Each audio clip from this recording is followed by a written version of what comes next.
Until recently, our main character, Zheng Fan, was the author of horror manhwa, and because of an incurable disease, he was doomed to a miserable death.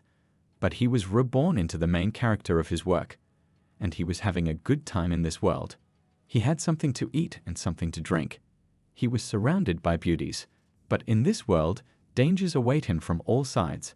Wherever he goes, there will be those who want him dead, enemies who will not miss the opportunity to deliver a fatal blow, and even his servants are only thirsting for his blood to regain their power. Even the creation of his hands, his brainchild, also craves parricide. To survive, all he has to do is harden his heart and fill it with evil.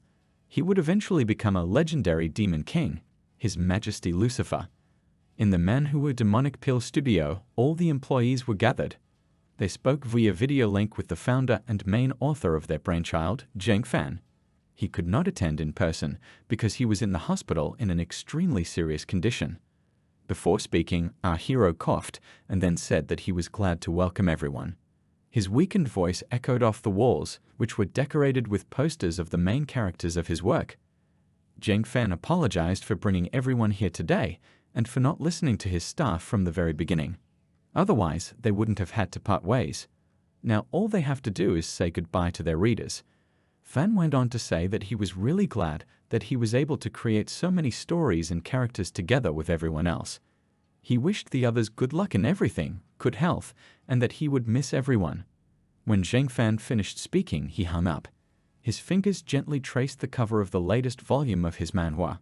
He's been writing about death for so many years, and now it's knocking on his door. Zheng Fan was dying. But the feeling of death wasn't so bad, it was more pleasant. But in the next instant, his mind began to clear up again. He opened his eyes. There was a clatter of dishes falling and water spilling on the floor. Our hero saw a strange girl in a purple outfit who was sitting on the floor next to an overturned basin and looked at him with awe. Fan asked who she was and why he was in this strange place. But instead of answering, she jumped to her feet and ran for the door, shouting as she went that the master was awake. Zheng Fan tried to get up from the bed, but his legs could barely support him. Isn't he dead? Had he been reborn? He looked around the old Chinese-style room and saw the clothes hanging on the screen, which he hurried to put on. But this body was so weak that he could barely keep her on top of him.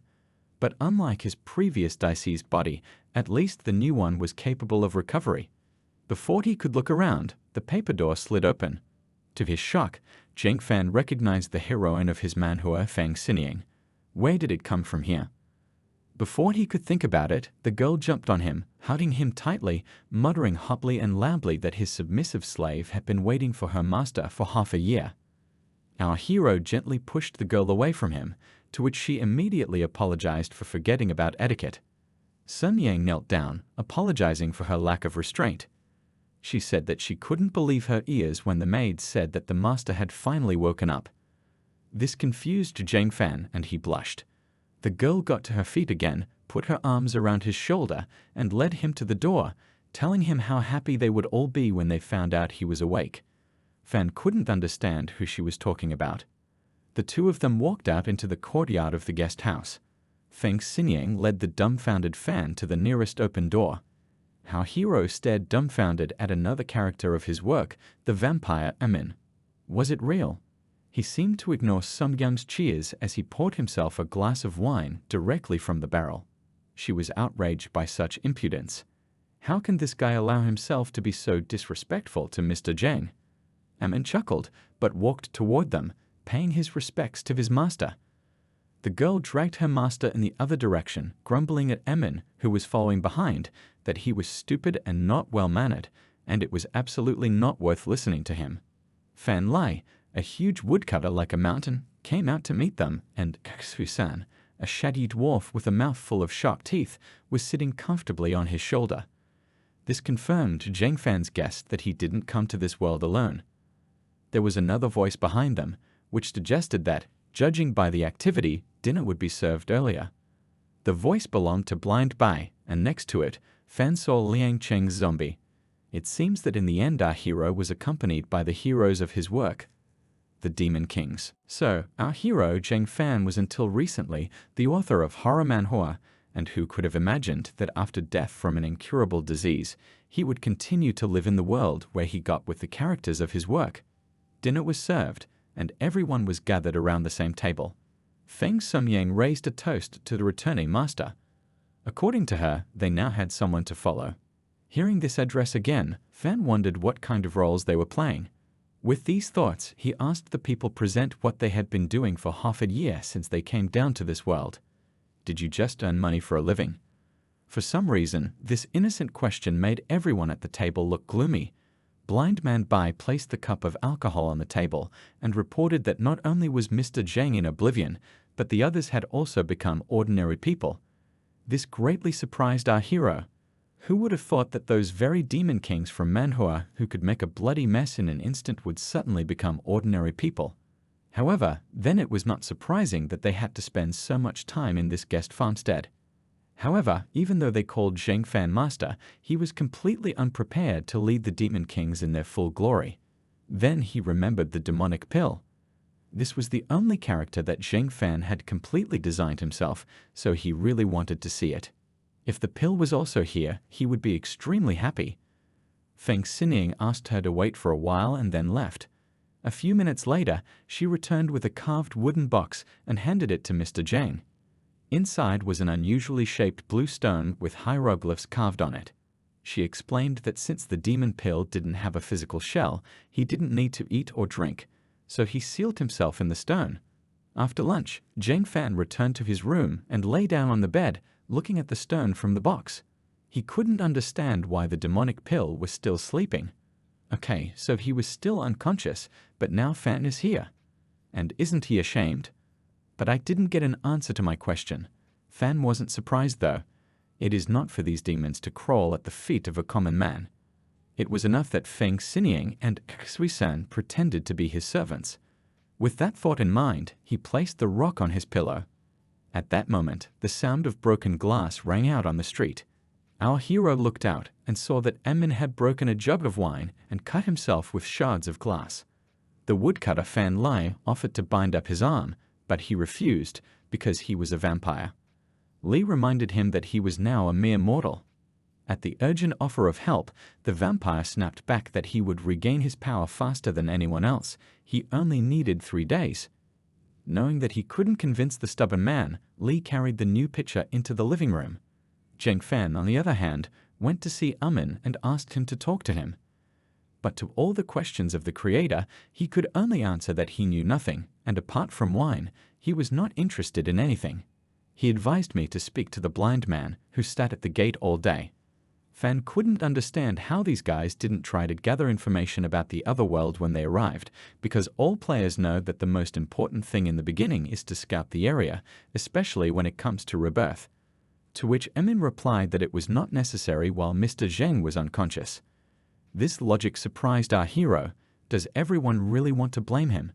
Suddenly, the vampire said that the master should not be afraid of them. In truth, they despised their creator greatly, but they would not abandon him any more than they had abandoned him while he was in oblivion. Zheng Fan nervously thought that Emin was clearly trying to get his feelings out, but there was a strong feeling that he had confused the remark with Feng Xinying or Xui-san. But Emin added that Mr. Zheng is the only one who has not abandoned his heroes and continued their stories. That's why they'll stay close to him. While the master was in oblivion, they could only wait for him to wake up. After that, he advised asking the blind man who knew more about this world. The vampire left, and Fan wondered grimly why, despite his disdain, his heroes would not leave him. And they seemed to know that he was the one who created them, so they recognized him as their master. Zheng Fan looked up at the clouds and smiled. He thanked heaven for the opportunity. At this time, Amir, who had retreated to his chambers, noticed that his arm was instantly healed. Shu-san was telling a story in front of a whole crowd of onlookers. Last time, he had focused on how Brother Fuo had become the strongest warrior by charging on his battle donkey. He immediately clashed with the enemy with 3,000 blows, and the battlefield stretched for hundreds of li. The audience started laughing, wondering how fast this donkey was.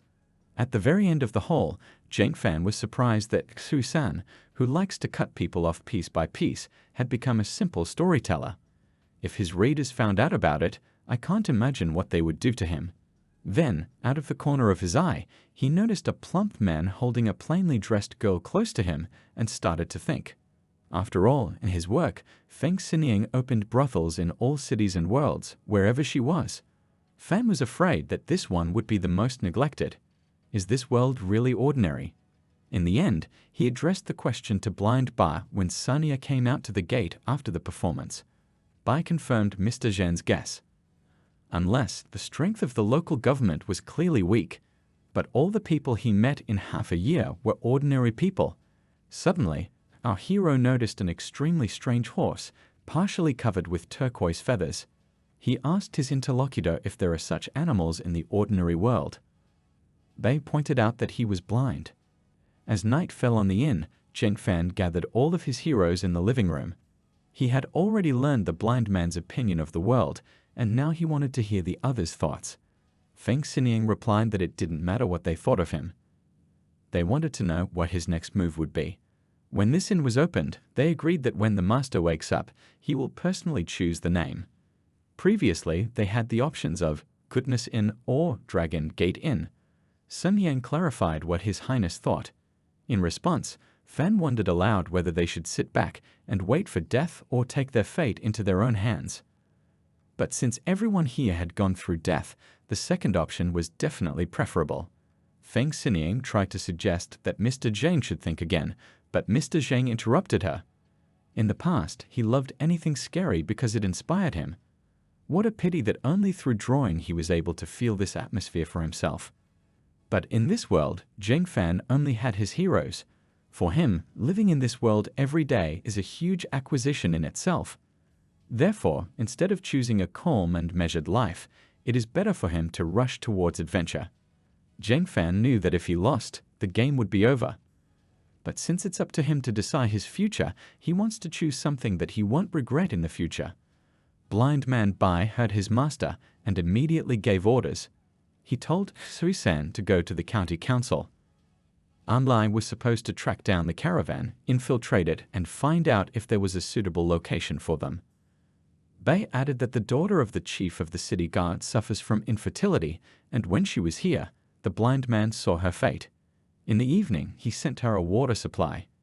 As for the inn, the master and Sun Yang should meet the guest together. Liang, Cheng, and Amin had to make sure that everything went smoothly. Sun Yang also had to prepare a piece of juicy meat, but the first bite should go to Mr. Zhang. Sun Yang said that she will personally receive guests today, and whoever pays more will receive it. Looking at this well-coordinated work, Zheng Fan thought that although it did seem that the guys had become more submissive in these half a year, it was still not their true character. They were waiting for their creator to wake up, waiting for his command. And everything they did before that was just fake. At this time, Sun Yang went out into the corridor where she met Amin. She noticed that he hadn't eaten dinner and asked him if the blood he'd been given hadn't been good enough. The vampire clenched his fists in response and said that she was just disgusting. When Amin returned to Mr. Zhang's office a few hours later, he gave him a report. Fan Lai went with the caravan to the desert. Shu-san handed over the materials to the county council, and the blind man went to the chief of the city guard, but still did not return.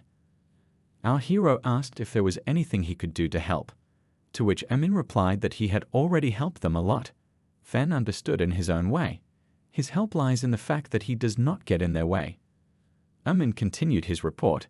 The auction was already over, but there was a small problem. The winner paid too high a price. Their guest must have been the son of the head of some powerful clan, and there would be an escort with him, though Amin noted that he looked more like a guard. He'd also heard that their guest had made a lot of noise in the city over the past couple of days, but no one had bothered to rein him in. But even that shouldn't be a concern. Zheng Fan thought that if this person placed the highest bid, then his status in society is quite high. This means that the influence in society is also not small. Sun Yang shouldn't have missed out on such a big fish. Amin continued that the stronger the guest's guard, the more valuable the loot. Anyway, Sun Yang has already received the money, and she doesn't really need to sleep with him. But if the master really wants to help in any way, the vampire has a suggestion for him. It was deep into the night when Liang Cheng, who was standing in the corridor, saw Mr. Zhang walking towards the guest quarters with a bottle of wine in his hands. He asked if Emin had forced the gentleman to come here, but Fan replied that it was his wish. I broke it myself, brought it myself, no problems. However, he still thought that the zombie also considered him a burden. Cheng sighed wearily and said that the master can do as he sees fit, as long as he doesn't overdo it. He started up the stairs and added that they couldn't sacrifice their master's safety. It dawned on Fan that Liang Cheng was just taking care of him. While Sun Yang performed the performance for the guest outside the door, Emin thoughtfully twirled a throwing knife in his hands. Without thinking twice, he plunged it into his own palm, piercing right through. He did this only to make sure that the wound would instantly begin to heal. After drinking his own blood, he was ready for battle. Feng Xinyang was putting on an extremely tempting display for the guest. Her revealing outfit excited the imagination, and her sweet voice and the address master clearly turned the guy's head. Sun Yang was a master at stalling for time, making her failed lover believe that a hot night was waiting for him. The girl noticed that the young man liked her stockings. She offered to try on everything she had for him. And it worked. The hot-headed, flushed guy was willing to do anything. At this time, Liang Cheng and Zheng Fan walked up to the guard standing near the door of the room with a bottle of wine in their hands. When asked what they were doing here, Zombie said that they had brought the best wine by order of the owner. The guard turned away, saying he didn't drink, to which Cheng reasonably clarified that this was done on the orders of their master. The guard gave Fan a quick glance, then allowed them to enter and turned away again, but that was his mistake. The impatient guest was already trying to convince Sun Jing to get down to business. He placed his hands on her lap, and she deliberately let him get closer to her face. This was a signal to the others. Jing Fan smashed the wine bottle over the guard's head with all his might, while the girl outside the door caught the failed lover in a garrote from her stocking. At the same moment, Emin burst into the room. He flew over to the panting boy and stabbed him in the neck with a knife smeared with sleeping potion. The guy collapsed on the floor, unconscious. Sun Yang asked if the guest had died, to which the vampire replied that his punch wasn't strong enough for that. A different scene unfolded in the corridor. The guard remained on his feet after the broken bottle and grabbed for his sword, but Liang Cheng rushed at him, drawing his weapon. But the blow missed its target. An unknown blue energy spread out from the guard in all directions, which the zombies had to dodge. He managed to drive his sword into the man's back, but a new wave of blue light pushed him back against the wall. Taking a fighting stance, the warrior prepared to attack the attackers again. Not knowing what exactly they were facing, Fan thought that whatever this energy was, it was definitely a big fish. Only this fish didn't want to be eaten very much. There was a moment of silence in the corridor, and the guard realized that there were no more playful voices coming from the other side of the door. He rushed to his chambers, only to be confronted by the vampire who had attacked him. The warrior managed to pierce Emin's stomach with his sword, pinning him to the wall. He demanded to know who they were and who they worked for. But the vampire wasn't impressed. Emin laughed, letting out his fangs and driving them hard into the unfortunate guard's neck. His eyes lit up with a purple flame. After a few gulps, the vampire tossed the warrior's unconscious body to the floor. It felt so familiar. Huge leathery wings spread out behind Emin, and he rose into the air, surrounded by his awakened power. Purple fire engulfed the entire room. The vampire burst out laughing. He really had woken up earlier than the others. Dumbfounded, the heroes looked at the vampire who had regained his greatness and wondered how Emin had regained his powers so quickly and if they could do the same. The same one did not show off for a long time, but sat down on the floor and removed its wings. With a satisfied smile, he looked at everyone present. Sun Yang walked over to Emin with a displeased look and folded her arms across her chest. How convenient it is to be a vampire. I drank blood and immediately regained my strength and satisfied my hunger. She asked when Emin had regained his ability to regenerate. He replied that it had happened the day before. When the girl asked him about the method, the answer was that the vampire was helped by the awakening of the master. Sun Yang shot Zheng Fan a look full of lust. Maybe her strength will return thanks to him. The girl quickly walked up to Fan, and her gaze gave him a sense of panic. But she only offered to escort the gentleman to the bedroom, and leave everything else to her. When the master and Feng Sungang left, the zombie followed Emin. He went back to his favorite wine cellar and lay down in his coffin. He even folded his arms across his chest like a true Count Dracula. Liang Cheng assumed that the secret to restoring a vampire was in him. But Emin replied that he was only following the traditions and Cheng, like a zombie, could understand him. But Liang Cheng said he preferred a bed. Emin, closing his eyes, told his companion that he had not slept much in a coffin before. But after entering this world, he spent quite a bit of money to order it. Mortals only realize their mortality when they grow old. Zombie reasonably remarked that Emin himself is now mortal. Blind Man Bei appeared in the room. He found out that an accident had almost happened in his absence, and he felt that it was his own fault. Emin agreed with the blind man, but noted that for some reason he felt that only such a world could inspire them. Bei noticed with a slight smile that after today's success, this world had opened up a little. He needed to continue interrogating the dear guest, so he was going to leave. The vampire suggested that the master handle the interrogation. The zombie shot a surprised glance at the blind man, but judging by the expression on his face, he was also taken aback by this. Bei cautiously pointed out that the master couldn't handle it yet, and it was better for him to temporarily do it himself. To this, the vampire reasonably remarked that this process should be slightly accelerated. Bei gently clarified if that was the reason for Emin's recovery. And in general, they all agreed to act separately, and he began to act on his own. With that, the blind man left. After seeing him off, Liang Cheng asked what Emin was doing alone with the master. The question struck the vampire as a bit of a joke. Zombie naively assumed that meant they were doing something really weird. Emin replied that they were just talking. But even then, Cheng noticed that they were all just talking to each other. Taking a deep breath, Emin recounted the contents of his conversation with Zheng Fan. The master is insignificant, but they can't leave him. Cheng agreed with him. Emin continued that there was only one difference between them. He told the master that they would not leave him. Perhaps their recovery had something to do with Zheng Fan's trust in them, but the devil knew who he was. Ever since they came to this world, they had accepted him as their master in their hearts. But from the moment he woke up, it was as if a pact within them had taken effect. And all they need right now is to get his confession. After listening to Emin, the zombie said that he would go to the master. To which the vampire noticed that he was currently taking a bath. The other person simply replied that he was willing to wait until he was done. Emin asked with a grin if he was really looking forward to it. Liang Cheng flared up, which was easy for him to say, since he had already regained his strength. Sighing, the vampire asked him to help close the coffin lid, but Cheng had already escaped.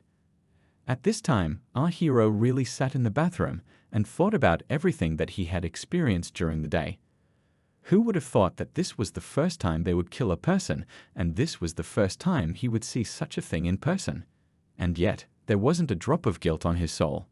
Blind Man Bei, from behind the screen, asked if the master needed to personally interrogate the prisoner. Zheng Fan told me to conduct the interrogation myself and then report back to him.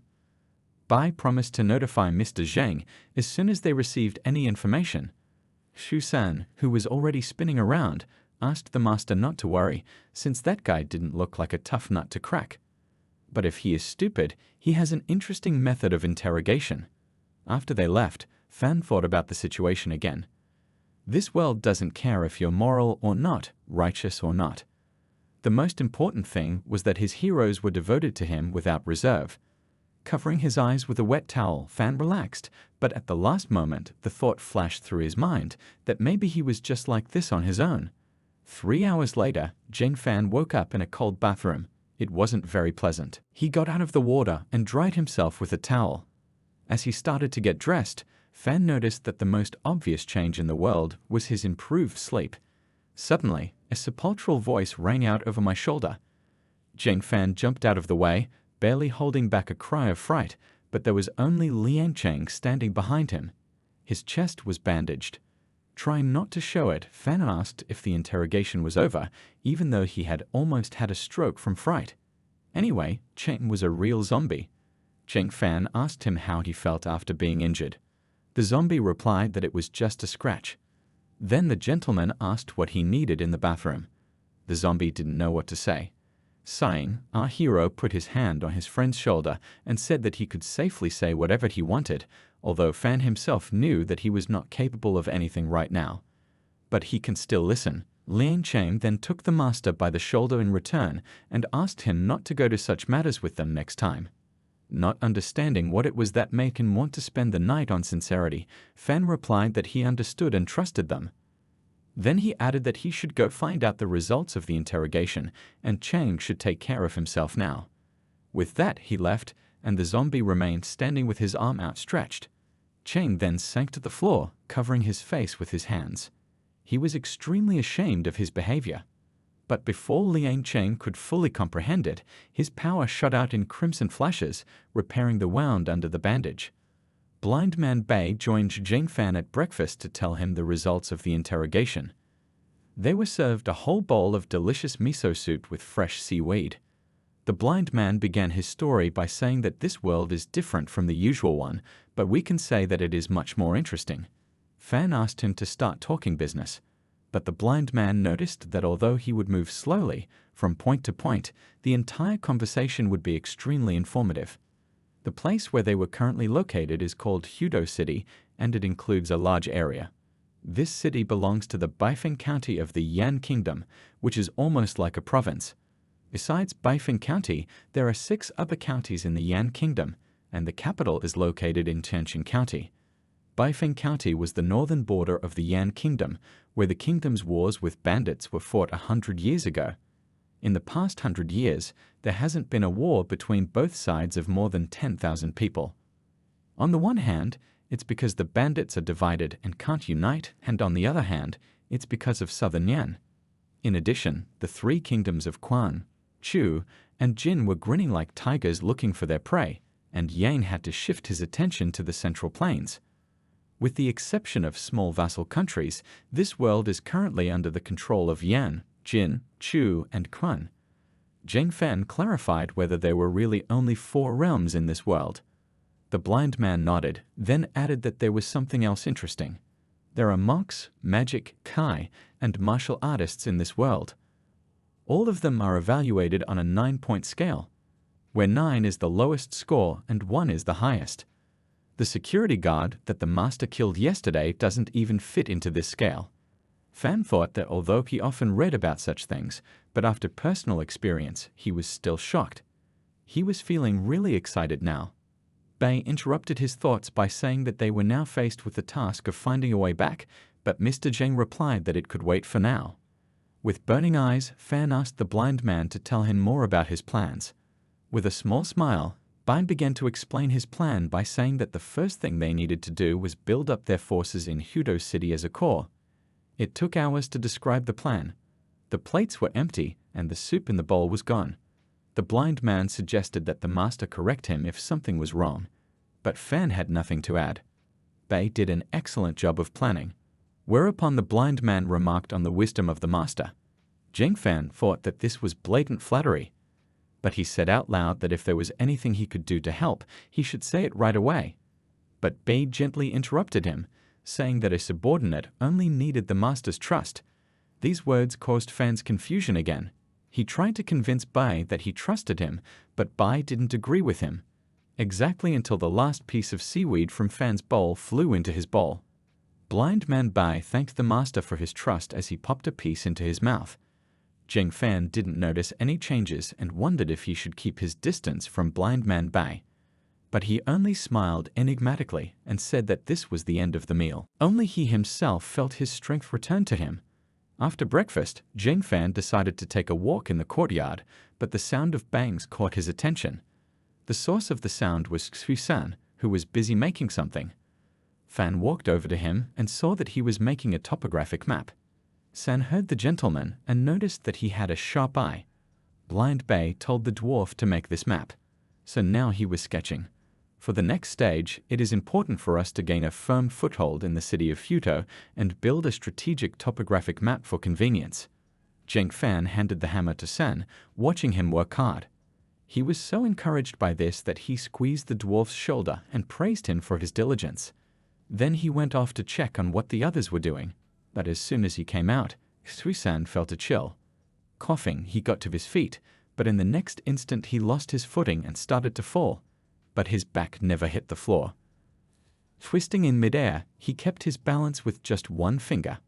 San realized that he had just regained his power, which made him laugh out loud. Unaware of this, Jane Fan continued on his way through the inn. He wondered if Liang Cheng and Blind Man Bai were acting strange since yesterday, but Kto-san was still the same as usual. However, he still felt like he could get along with him. But as Fan tried to return to his own quarters, he heard the dwarf's triumphant laughter behind him. This distracted him so much that our hero tripped over the threshold and fell, right on Feng Xinyang's chest. The girl only had time to get scared and ask if everything was all right with the master. Jane Fan, who was flushed to the tips of his ears, looked up from Feng Xinyang's chest, feeling like a boiled crab. He asked her what she was doing in his room, to which the flushed girl replied that she had brought the master's clothes. The suit he brought sat on Fan like a glove, and clearly added to his statuesque appearance. Over the past 6 months, Sun Yang has made several sets of clothes for Mr. Zhang. After the fitting, the girl noted that, although he has not yet fully recovered, he is very suitable. With a sad smile, Fan told her that he grew up without parents, so no one made new clothes for him for a long time. Sun Yang gently squeezed her master's hand and said that if he wanted to, she could play the role of his mother. Our hero started to smile affectionately, but Sun Yang pressed his hand to her chest and promised to cooperate so that the master would not want to. After all, she is well versed in role-playing games. Jane Fan was dumbfounded and thought that compared to these demons, he was too pure. Blind Man Bai suddenly burst into the room. A teapot immediately flew at him, but he dodged a direct hit. Sun Yang was annoyed that he came in without knocking. Anyway, they had such a good atmosphere, and he just blew it. The blind man grunted and rapped on the door with the knuckle of his index finger. Then he reported that something had happened at the inn entrance. It turned out that the emperor's own messengers had come to them. A stern man in military armor announced that the army would soon be going to war. The emperor ordered to hire workers who will be able to transport army provisions for the 1,000 Vani. From now on, they are the Zhang family, and they all have to obey the order. The warrior demanded to hurry up and wasn't going to accept excuses. Drawing his sword, he growled at them not to even think about delaying the army's business. His sword had taken countless lives. Feng Xinyang stepped forward, putting on the most pitiful face she could muster. She told Officer Xui that Ali had escaped with the merchants, and that Iman was ill and could infect everyone in the barracks with tuberculosis. The look in the girl's eyes didn't exactly captivate the officer, but rather her words rang true. He said to forget about these two, but the others will be hired for this job. They're expected at the barracks outside the city by noon tomorrow, and that's an order. With that, the visitors left the inn. As Zhang Fan watched the guests leave, he thought grimly that they were really in trouble now. Blind Man Bai offered 2 options. First, pack up our things and leave the hut right now. But Fan didn't listen. He sank into a chair. They had been working on the inn and their current identities for almost a year. On top of that, Hyodo City is the first point of their plan. It wouldn't be nice to just give up. And it is extremely unrealistic to raise a rebellion over such a trifle, he added. The blind man smiled a little and complimented the master on his foresight. Then he asked the dwarf standing next to him if he would go with them. He happily agreed to help. Sun Yang was outraged why they didn't take her with them, since she could have served them. Bai pointed out ironically that she had nothing to do on the battlefield right now. They were the master's subordinates, and their duty was to remove obstacles in his path. Zhang Fan thought that most likely the emperor would want them to think of him as Li Chang. This meant that he was ahead of their small clan in all respects. The next day, all the named men set off after the army. After entering the tent, Fan asked Liang Cheng, who was following him, if it was really that bad this time. I found it hard to believe what was happening was real. In less than 2 days in the New World, he found himself at war. Zombie confirmed that they were indeed in trouble. According to the order, they are only responsible for transporting food and supplies. The army should have been in the lead, but he couldn't find any signs that it had passed through here. The purpose of the attack, the size of the troops, the blitzkrieg, the protracted war, none of this was known to them. and they were thrown on the battlefield immediately after the arrival of supplies. Something was definitely wrong here. Fan didn't have time to think about it properly when an excited Sui-san burst into the tent. He found something strange. When the master asked what it was, the dwarf dumped a handful of rubble on the floor in front of him and said that he had just been to the ration cart. And they're filled to the brim with rocks instead of provisions. Nothing happened for a couple of days. They just stood there, trying to scout the situation. But in the evening, while Sui-san was preparing dinner, Liang Cheng reported that something was definitely going to happen today. Zheng Fan clarified what he saw. Instead of answering directly, Zombie asked what the master thought about the current location of the barracks. Fan replied that, first of all, there is a guaranteed source of water here, which the enemy will not be able to block in any way. Second, given the fact that the camp was located in a canyon, they would be able to better secure their defenses by lowering the defensive zone. Cheng noted his master's wisdom, and the latter thought irritably that it was the most blatant flattery he had ever heard. It's like they didn't ask for money for this job. Although, given the daily routine, it must not have been that simple. But then the zombie noticed that the master had overlooked one point. All of this could be applied if they had the main battle force, and they had less than 200 cavalrymen, most of them men dragged here by force. If a few hundred cavalrymen charged the camp from one side and other units launched a surprise attack from the other, most likely these peasants would just get scared and the entire camp would collapse from the inside. On top of that, the cavalry that accompanied the army had been watching them for the past 2 days.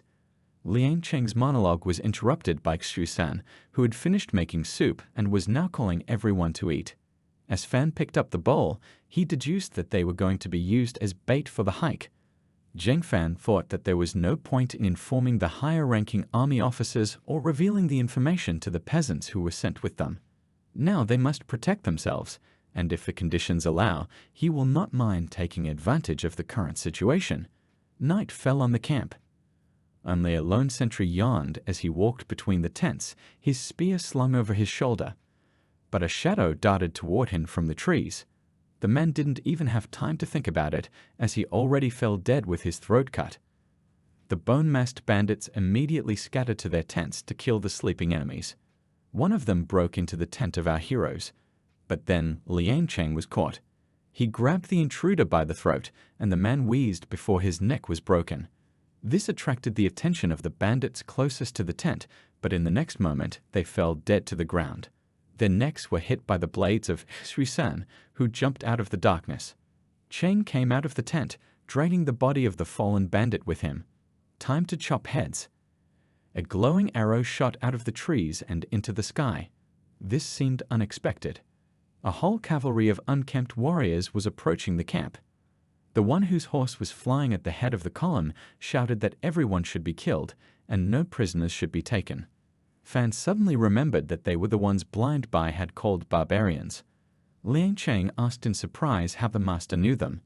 He replied that the barbarians had been enemies of the Yan kingdom for over 100 years. They're the kind of people who never stop. The cavalry rushed into the camp. There were frightened shouts from the peasants, and our heroes crouched behind the tent with weapons in their hands.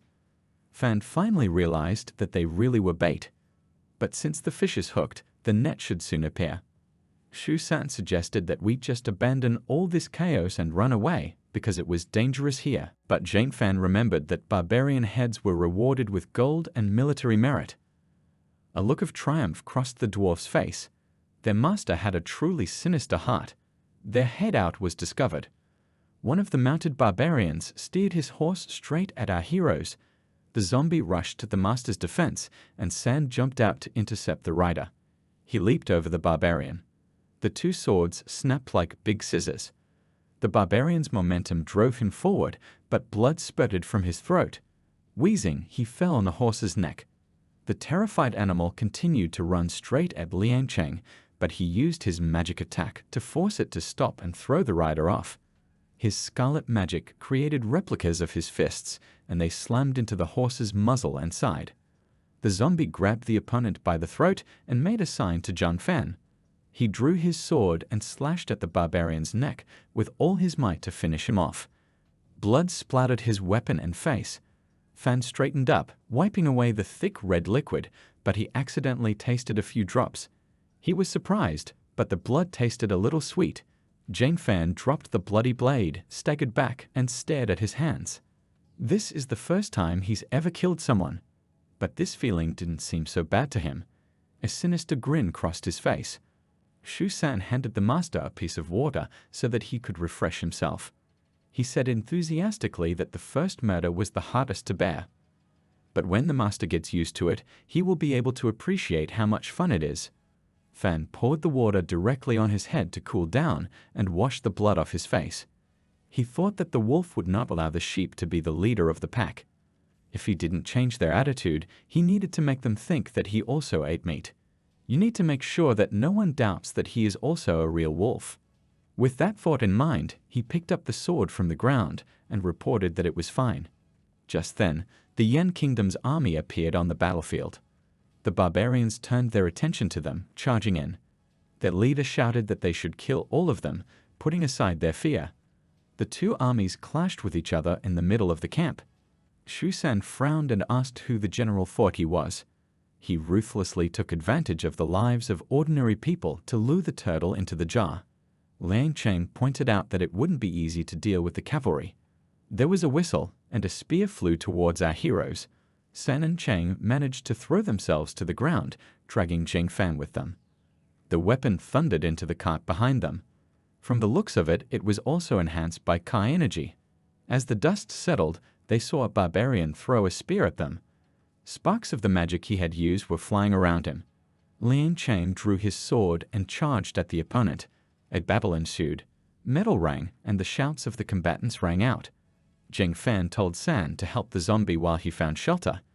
The toothy dwarf charged forward, laughing. His blades were ready to drink blood again. At this time, Cheng's sword was broken. He tried to throw too powerful a blow and met with equal force, but the quality was not the best. The barbarian rode with laughter that his enemy's sword was broken and delivered a heavy slashing blow. But Liang Cheng easily got out from under it and said that he somehow didn't care. He still didn't know how to use it. The shocked man swung the hilt of his sword, trying to throw the zombie aside, but it not only stayed on its feet, but also in the next instant pierced the barbarian's chest with a clawed palm. The scarlet magic seemed to have soaked into the barbarian's blood.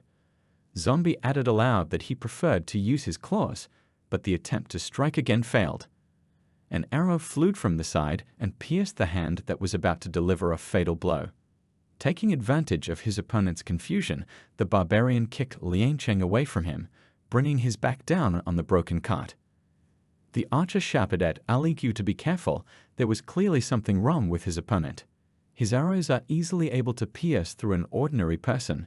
Right now, only the arrowhead had pierced his opponent's arm, even though he wasn't wearing any armor. An insinuating voice came from behind the archer, telling him to look around. Shu San came to his friend's aid. He plunged both of his blades into the archer's back and brought them down with all his strength to his feet, instantly inflicting a fatal wound. Ali Gu watched as his companion Aithe Dude collapsed to the ground, struck down by the short warrior's blades. Having no other alternative, he grabbed Liang Cheng by the front of his shirt and swung his sword for the final blow. He viciously shouted that he would kill him, but he was distracted by the sound of footsteps behind him. Jing Fan couldn't stay away, and with a drawn blade he charged at the enemy. Ali Gu dodged the blow, spun around, kicking the zombie away from him, and swung the blade at the new opponent. But he couldn't strike. He suddenly felt sick and blood gushed out of his mouth. It looks like Cheng poisoned him at the moment of his strike. The barbarian's confusion allowed Fan to deliver a devastating blow to the enemy. Our hero fell heavily to his knees, resting his blade on the ground. His body was not yet ready for such loads, but in front of his face he saw Liang Cheng's palm. He helped the gentleman to his feet. The zombie looked at Jing Fan and recalled the conversation with Blind Man Bei a few days ago. He knew that the others didn't think much of him, but they should not forget that it was he who created them. If the real world could be compared to a cage, then their master was locked inside it. Therefore, they must provide their master with all conditions so that he can develop in peace. And in that case, as their creator, he will be the one to lead them forward. Right now, Liang Chen clearly saw that Mr. Zheng was truly worthy of them following him. It seemed to him that his figure had become bigger and more imposing. The zombie pulled the arrowhead out of his hand and reported that the Yan army had taken control of the situation. Fan nodded and told them to count the spoils they had won. Satisfied, Xui-san dragged an old man dressed in expensive clothes to the tent, saying that he had caught a big fish. It was true that the head of the barbarian kingdom's San's expansion division was in his clutches. If their structure could be called that, of course. The dwarf asked if they would be more trustworthy if they caught this old man alive. To which Mr. Zheng replied with a sinister smile. He was sure that the old man had clearly seen everything that had happened here, so it was best to get rid of him. The old man shouted that he was a devil, but the widely grinning San only agreed with his guesses before slitting his throat. When the army finished with the barbarians and finally came to our heroes, they were already done. Zheng Fan held the old man's head by the hair with one hand. In the other hand, he held a bloody blade. The general recognized the dead man. The central army was looking for this old man. The warrior thought that these three were very lucky. Their merits were undeniable, but unfortunately for them, these merits now belonged to his people. The allies turned against our heroes and wanted to take someone else's loot for themselves. But before the squad could attack them, a dense clot of alien energy flew from somewhere to the side and cut the general in half, throwing him off his horse. Our heroes turned around and saw a girl in luxurious armor riding on a huge magical lion, which smelled of magic in all directions. She was accompanied by a gray-haired warrior on a white horse. It was he who, on her orders, delivered the fatal blow. They were the Marquess of Zhenbai County, Li Quan, and her accompanying seventh elder. She told me to clean up here and go to her tent. Master Zheng left, and Liang Cheng and Xui-san stayed behind to clean up. Climbing into the tub, the dwarf asked if his companion thought their master had anything to do with this lady. He replied that if a woman dresses like a man, then according to the plot, this role usually belongs to the protagonist's harem. Sen noticed that this woman has a high status and this is in their favor. In addition, they are compensated for all losses. Cheng paused, then said heavily that this woman was unworthy of their master. The dwarf winced and noticed that the man wasn't even trying to hide his sycophancy anymore. To which Cheng replied that with them, the master could marry the best woman in the whole world, and asked if San really hadn't noticed anything. The dwarf's eyes widened. He asked if the zombies were referring to the power that had returned to them and if it would continue to return. Does the answer really lie in the master? Cheng noticed that before he woke up, they were just ordinary people, but now they were beginning to regain their strength. But the master himself also gained strength comparable to 10 people who were always practicing. Then San remembered that he had already warned the master that the general was a woman, but had not had time to give him proper advice. Zombie did not specify what kind of advice he was talking about. With a sly smile, the dwarf explained that if the woman wouldn't let him in, then he needed to do it immediately. After all, most likely she is taking a bath. Thus, the master, by pure chance, will receive a wave of material benefits and then... But Cheng interrupted that she would then have her men drag him outside and chop him to pieces for his impertinence. Sun gloomily called it vulgar. But Kto-san's fantasies were all just fantasies. Our hero entered the main tent, where Lei Kuan-yi was filling out some paperwork in full armor. She was running her brush over the parchment in concentration, as if she were practicing calligraphy. He greeted the general by kneeling down and lowering his head in a respectful bow. Without looking at him, General Lei informed them that she wanted to reward them for their contributions in battle. He was offered a choice of 2 awards. First, he can join her personal battalion and become a member of her Lai clan. The second is that he can become a military officer in the Hudo City area. But after giving Zheng Fan a glance, she immediately informed him that he was returning to the Lai clan with her. But he interrupted her, telling her that he was choosing the second option. The girl stopped writing, threw down her brush, and gave Fan a scathing look. How dare he look down on her family? There was a note of fury in his voice. Zheng Fan immediately explained that the city of Huto is his home, and he does not want to part with his homeland. Inwardly, he wondered if Kiani thought he was an idiot. Why would he join a foreign clan and become a general's servant? Not to mention that his own creations wouldn't have forgiven him for that. He even wondered if there were any vegetarians among the 7 demon kings. Those who remained at home were not going to sit idle. In order to earn money and influence, they set about destroying the local gangs that had been hunted down by the Hudo City army for a very long time. It took a lot of work to make a detailed list, but it was definitely worth it. Amin had finished with another gang, and now he was stuck with someone else's weapons from head to toe. He looked around at the bodies lying around him, then noticed that Blind Man Bay had already joined him a few minutes ago. He reported that he had dealt with a gang of hyenas, and the next in line is the Trinity Union. To which the vampire remarked with a grin that the master hadn't returned, and the latter was already daring to take the lead. To this the blind man calmly replied that the master would return sooner or later, and they would take care of trivial things in the meantime. After all, they have self-awareness and initiative. Amin pulled the bloody blade out of his hand and grimaced. He tossed the other man's weapons into a big pile and asked about the wagon gang. He couldn't remember if they were on their list. The blind man replied that he left it to Song Yang. So I'm sure it will all be over soon. In fact, Feng Xinying stayed at the inn and did just that. The leader of the wagon gang fell for her charms and fell into a trap. Being bound by magic threads, he demanded to know what she had done to them. Sun Yang then asked with a playful smile if they really liked the tofu she made. Deliberately pouring water from the teapot seductively into her mouth, she wondered if her master had finished his battle. The battle really seemed over. Our heroes set out, but night caught them in the middle of the desert, so they decided to stop for the night behind a small rock. It served as an excellent cover from the wind. Liang Cheng estimated that they would reach Hutu in just a day. Chu San asked the master not to worry about the inn. He was sure that everything was fine there. However, the dwarf didn't know if Ellie was able to eat enough in the end. He has a big appetite, so it's quite difficult to find a suitable amount of food outside. Reflecting on how difficult it was for them to suck up to Fan Li's name every day, Fan Aloud suggested that they eat and take a break. Suddenly, someone approached the temporary camp of our heroes. There was the sound of horses' hooves and footsteps.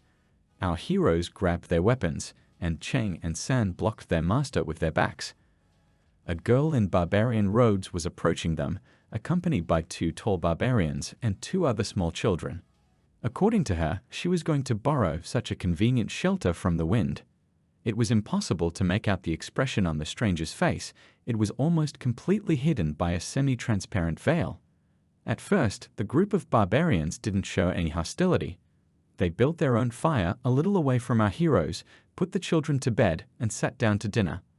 But their very presence strained our heroes, so they unwittingly kept their hands on their weapons. They kept their eyes on the late-night visitors. Before the meal began, the girl offered Zheng Fan a drink of water from her Kurdiak, but he refused. The excuse was a sore throat from the wind. There were more barbarians in front of him. Who knew, perhaps the water in Kurdiak was poisoned. It is usually assumed that she takes the first step to prove her sincere intentions. But the girl sank back to the ground and calmly took a couple of sips, pushing her veil aside. She introduced herself as the head of the barbarians, a master of the barbarian royal hall named Adi, and those 2 children were the grandsons of the head of the Chateau tribe. And she came from the king's hall here to save the children. Zheng Fan nervously gripped the hilt of his sword. It was the Chateau tribe that the Lai clan loot here, and now they were facing a real enemy. Suddenly, Ali abruptly rose to her feet, knocking Kurdiak against one of her guards. She noticed the 7 Lai seal on the horses of our heroes and considered them members of this clan. The girl snarled that the Marquess of Zhengbai County really lived up to her name. The people in front of her must have done a lot of work to cross paths with them here. Fan tried to explain to her that there was some misunderstanding, but she didn't even listen to him. The chicken with the water fell to the ground. The servants of Ali drank water from it and fell to the ground foaming. The water was really poisoned. It was strange that she didn't feel hot or cold from this poison. The girl used a barbaric curse to turn the warriors who were about to die into zombies. All she had to do was fold her arms across her chest in a prayer gesture. Engulfed in a green glow, the newly appeared zombies rushed at our heroes, but they were ready to take the fight. Zheng Fan poked Liang Cheng in the back and offered to say hello to his relatives. After all, it used to be the same as them, only older. The zombie tore the mask off its face and growled angrily, launching its own blood-red magic at the enemies running at them. Its mouth snarled, revealing rows of sharp teeth.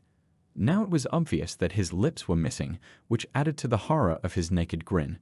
That was enough to make Ai lose control of them. She cast a spell on herself to open the cursed barbarian eye to see what strange servants of the Lai clan were in her path. The girl's eyes lit up with a dead green light. Instead, she realized that Cheng had not just taken control of the corpses, but that they had obeyed his will. The zombie growled again, and the rebels charged at their mistress. The scarlet magic blazed around them like a cold fire. She managed to get out from under the blow and grabbed the sleeping children. They immediately woke up and started crying in fright. Shui-san swooped down on her from behind with his two curved blades, intending to stab them into the girl's back. But before he could strike, a wave of green magic knocked him back. So too, when the dwarf tried to escape from the dead flames in the air, the girl's cloak seemed to come to life, trying to trap Sanya. There was definitely something wrong with this cloak. After landing on the ground, Shui-san demanded that she not dare to run away if she still had any courage left. Clutching the children to her, Annie ran to the side, but Zheng Fan blocked her path with a drawn blade. But she didn't stop. Fan thought in a panic that he only wanted to pretend that he was going to block her way.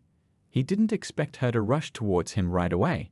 He had to swing his sword, but suddenly the opponent threw one of the children directly on the blade. Zheng Fan was not prepared to kill the child, so he barely moved the sword to the side. The little girl screamed in horror and plopped down on the ground, bursting into terrified sobs. A moment later, the blade of Fan's own blade was pressed against his throat. The girl snarled that if he dared to stop her, then go to hell first. The blade pressed down on our hero's skin, and a few drops of blood spilled onto his collar. Ai pressed hard on Zheng Fan's sword, trying to cut his throat with it, but Zheng Fan grinned and forcefully pushed the sword away from his skin. But the girl's grip was surprisingly strong. It was unknown how long this fight would have lasted if one of the zombies that Liang Cheng had intercepted hadn't tried to attack the former owner. She had to jump away from our hero, and the zombie stumbled into the void near his feet. Fan lost sight of his opponent, only to discover her from above in the next instant. But Shui-san caught up with her from behind, driving one of his blades into her back. The girl twisted in midair, kicked the dwarf away from her, and sprinted in the opposite direction. San wanted to run after her, shouting that she couldn't escape, but Liang Cheng stopped him. Turning around, the dwarf saw that his companion had fallen heavily to the ground and lost control of the dead. Large beads of sweat were running down his forehead, and he was breathing rapidly. And the bodies that he controlled collapsed next to him, almost melting. Zombie explained that in its current state, controlling two dead people is quite difficult. He had reached his limit, and he didn't have the strength to continue fighting. If Shui-san chases after the barbarian, there will be no one to guard the master. Sighing, the dwarf approached Mr. Zheng and complimented him on his insight.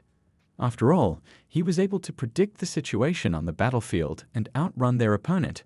This caused Sanya's admiration, but Fan noticed that he couldn't stop her. But then he looked at the dwarf with a grin and asked if his dagger was poisoned.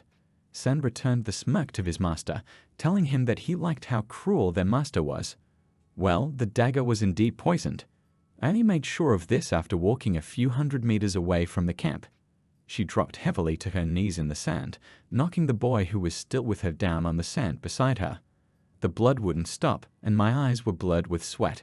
She felt sick and dizzy. But she had to complete the royal family's mission at all costs. Then she heard footsteps. When she looked up, she saw the familiar Sandman with a huge figure towering behind them. The girl recognized Master A-Ban and asked what he was doing here. Instead of answering, he asked where the young master was and if he was all right. A became enraged and demanded to gather the soldiers. Marcus Zen Bei's henchmen are located in the direction she came from, and there aren't many of them. She ordered the squad to head there and get rid of them. The hermits turned in the direction indicated and immediately rushed to obey the order. Only the big man lingered, looking at the girl. A very familiar dagger was protruding from her back.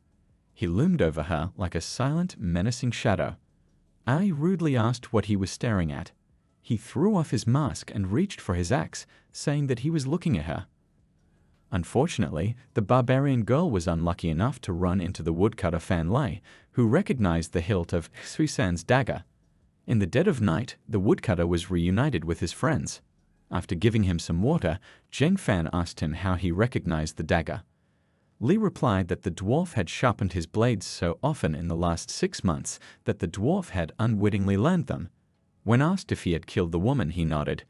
Zheng Fan thought that it was very unexpected that there would be barbarian spies among the caravan Fan Lei was following. And by chance, he happened to meet that woman on the way. In the end, everything turned out quite well. Fate was clearly on their side. But what our hero didn't know was that Fan Lei couldn't kill 2 children. He decided that if a new generation of Qian Geo desert rulers wanted to take revenge on him in a few decades, he would just kneel down in front of him. Li handed them a handful of green feathers and offered them a taste. Shusan turned one of the things over in his fingers and asked, "What is it anyway?" Most of all, the proposed treat looked like green onions. The woodcutter explained that if you eat them, you can feel an unprecedented surge of energy. He had been eating them himself for several days now. San could only laugh it off as a simple way of life for ordinary people, but no one understood the joke. While our heroes were returning home, the Baifeng County ambassador named Xu Wenzhu received the Marquis' order. He asked his servant if he really thought the Marquis and mistress could survive all this. The servant replied that the Marquis was a very lucky man, but Zheng Fan, who had recently left, was recommended by the lady herself. Was the ambassador really going to ignore this fact? Wenzhu snorted. In his opinion, Fan was an ordinary commoner. 300 horses were too many for him. Even if they gave him food and a salary, would he dare to follow the flag of rebellion when the Marquis was having a hard time? The servant didn't know what to say. After a pause, the ambassador said that he would recognize Zheng Fan if he was able to mobilize his troops. Meanwhile, our heroes returned to the inn, and to their surprise, they found no one there. The entire building was ringing silent. The inn seemed to have died out. The strangest thing was that many of the doors were wide open. Suspecting the worst, Liang Cheng and Xu San drew their blades to protect their master. Suddenly, an elderly manager jumped out of the nearest door to our heroes. He greeted the host happily. He asked what had happened here. The old man replied that the owner could relax. Just recently, Sun Yang and Mr. Bei purchased a new home. They asked him to stay here in case the owner came back. They said that after earning a certain amount of money, they want to move to a more spacious place on the corner of that street. Meanwhile, Blind Man Bai, Feng Sum Yang, and Emin were relaxing in their new home and talking about their plans. The monthly salary of an official in Hudo City will be doubled according to his position. They were new here and just starting out, so they had to show everyone their sincerity. Emin noticed that a gang of hyenas was involved in human trafficking, and they stopped them only for the sake of their master. He glanced at the blind man who was idly peeling an orange. The vampire asked him if the Three Gods Association didn't offer them a tidy sum. Why did he reject their offer? Bei replied that, as he had said before, their master was an educated creator. If he doesn't want to deal with religious issues, they won't either. Sun Yang recalled that Blind Bar's manhwa was related to a similar topic, but it was eventually closed. After taking a sip of sake from her cup, she assumed that if their future business was going to flourish, they wouldn't have any problems with money.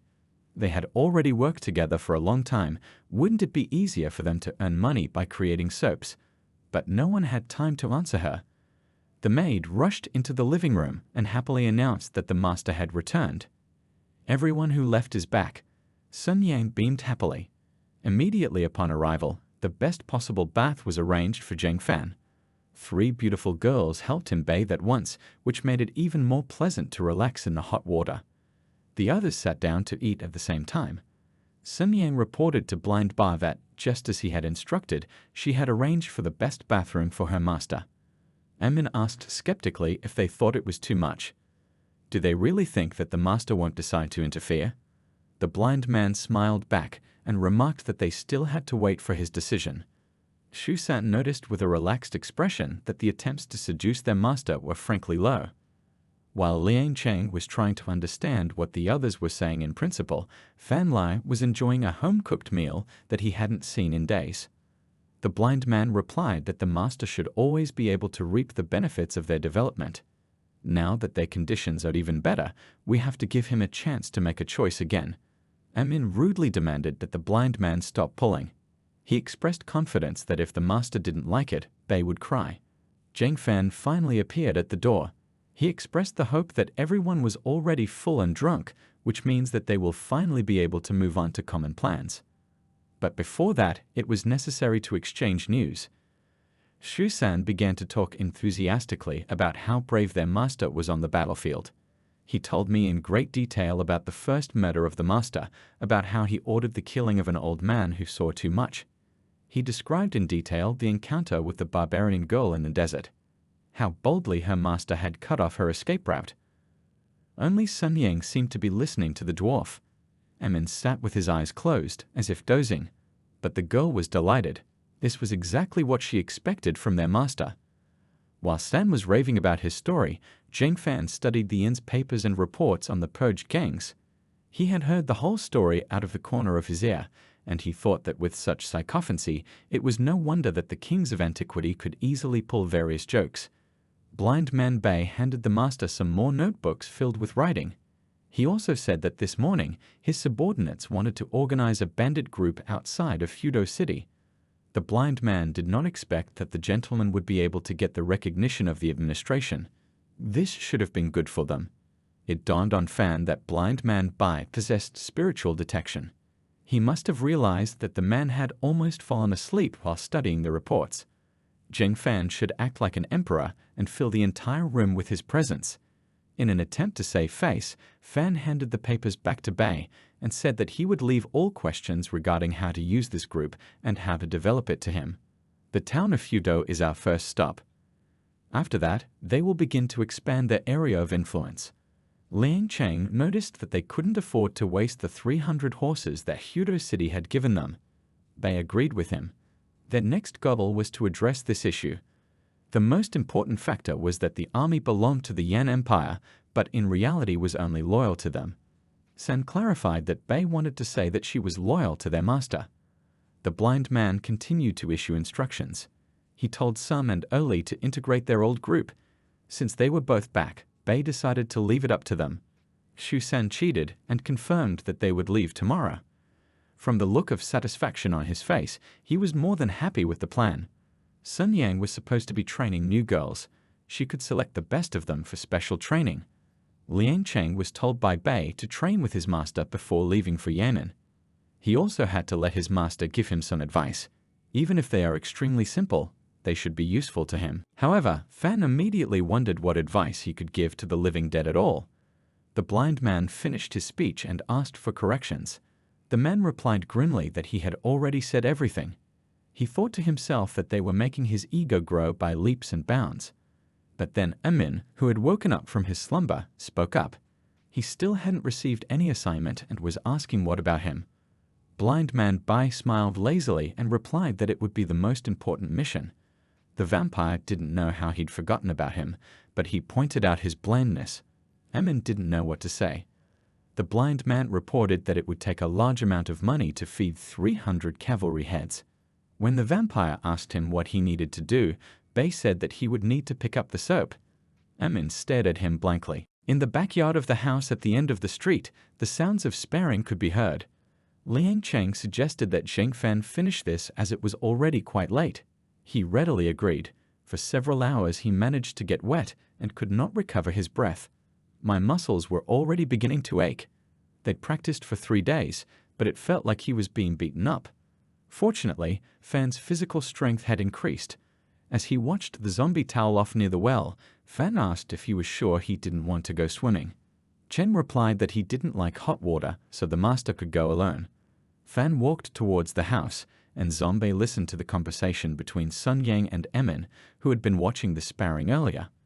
The vampire said that they would release soap first to make more money.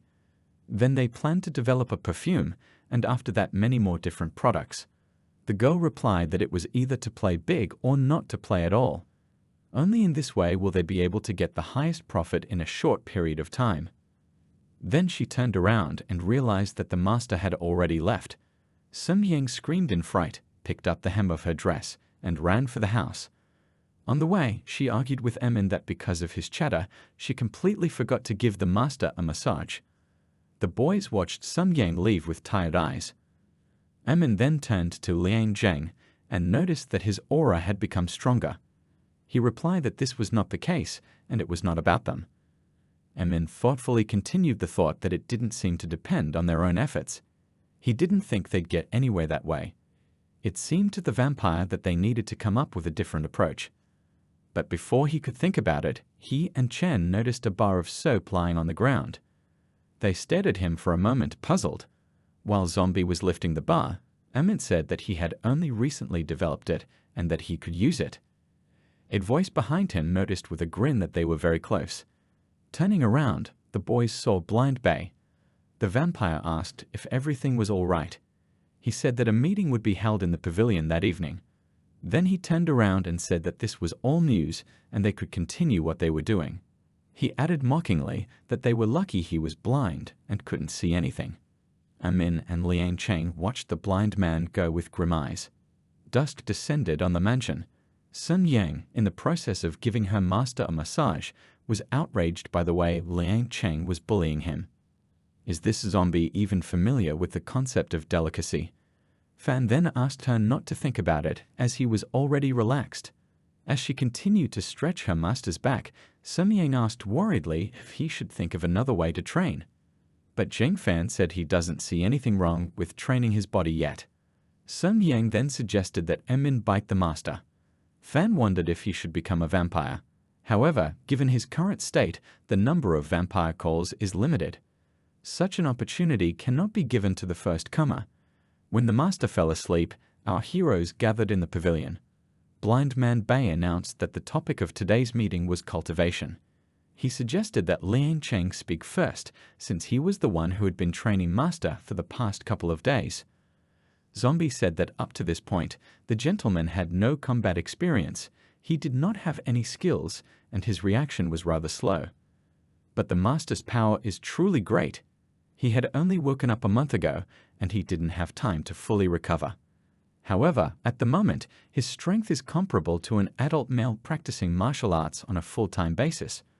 When Cheng finished, Blind Bei noticed that he was always interested in one question. Namely, what is the true relationship between their powers and the power of their master? The principle of unconditional indulgence of the master remains unshakable, but the problem is that they have managed to recover a small part of their strength. Whatever they do, progress has stopped. Sun Yang asked the blind man to tell her what he had learned.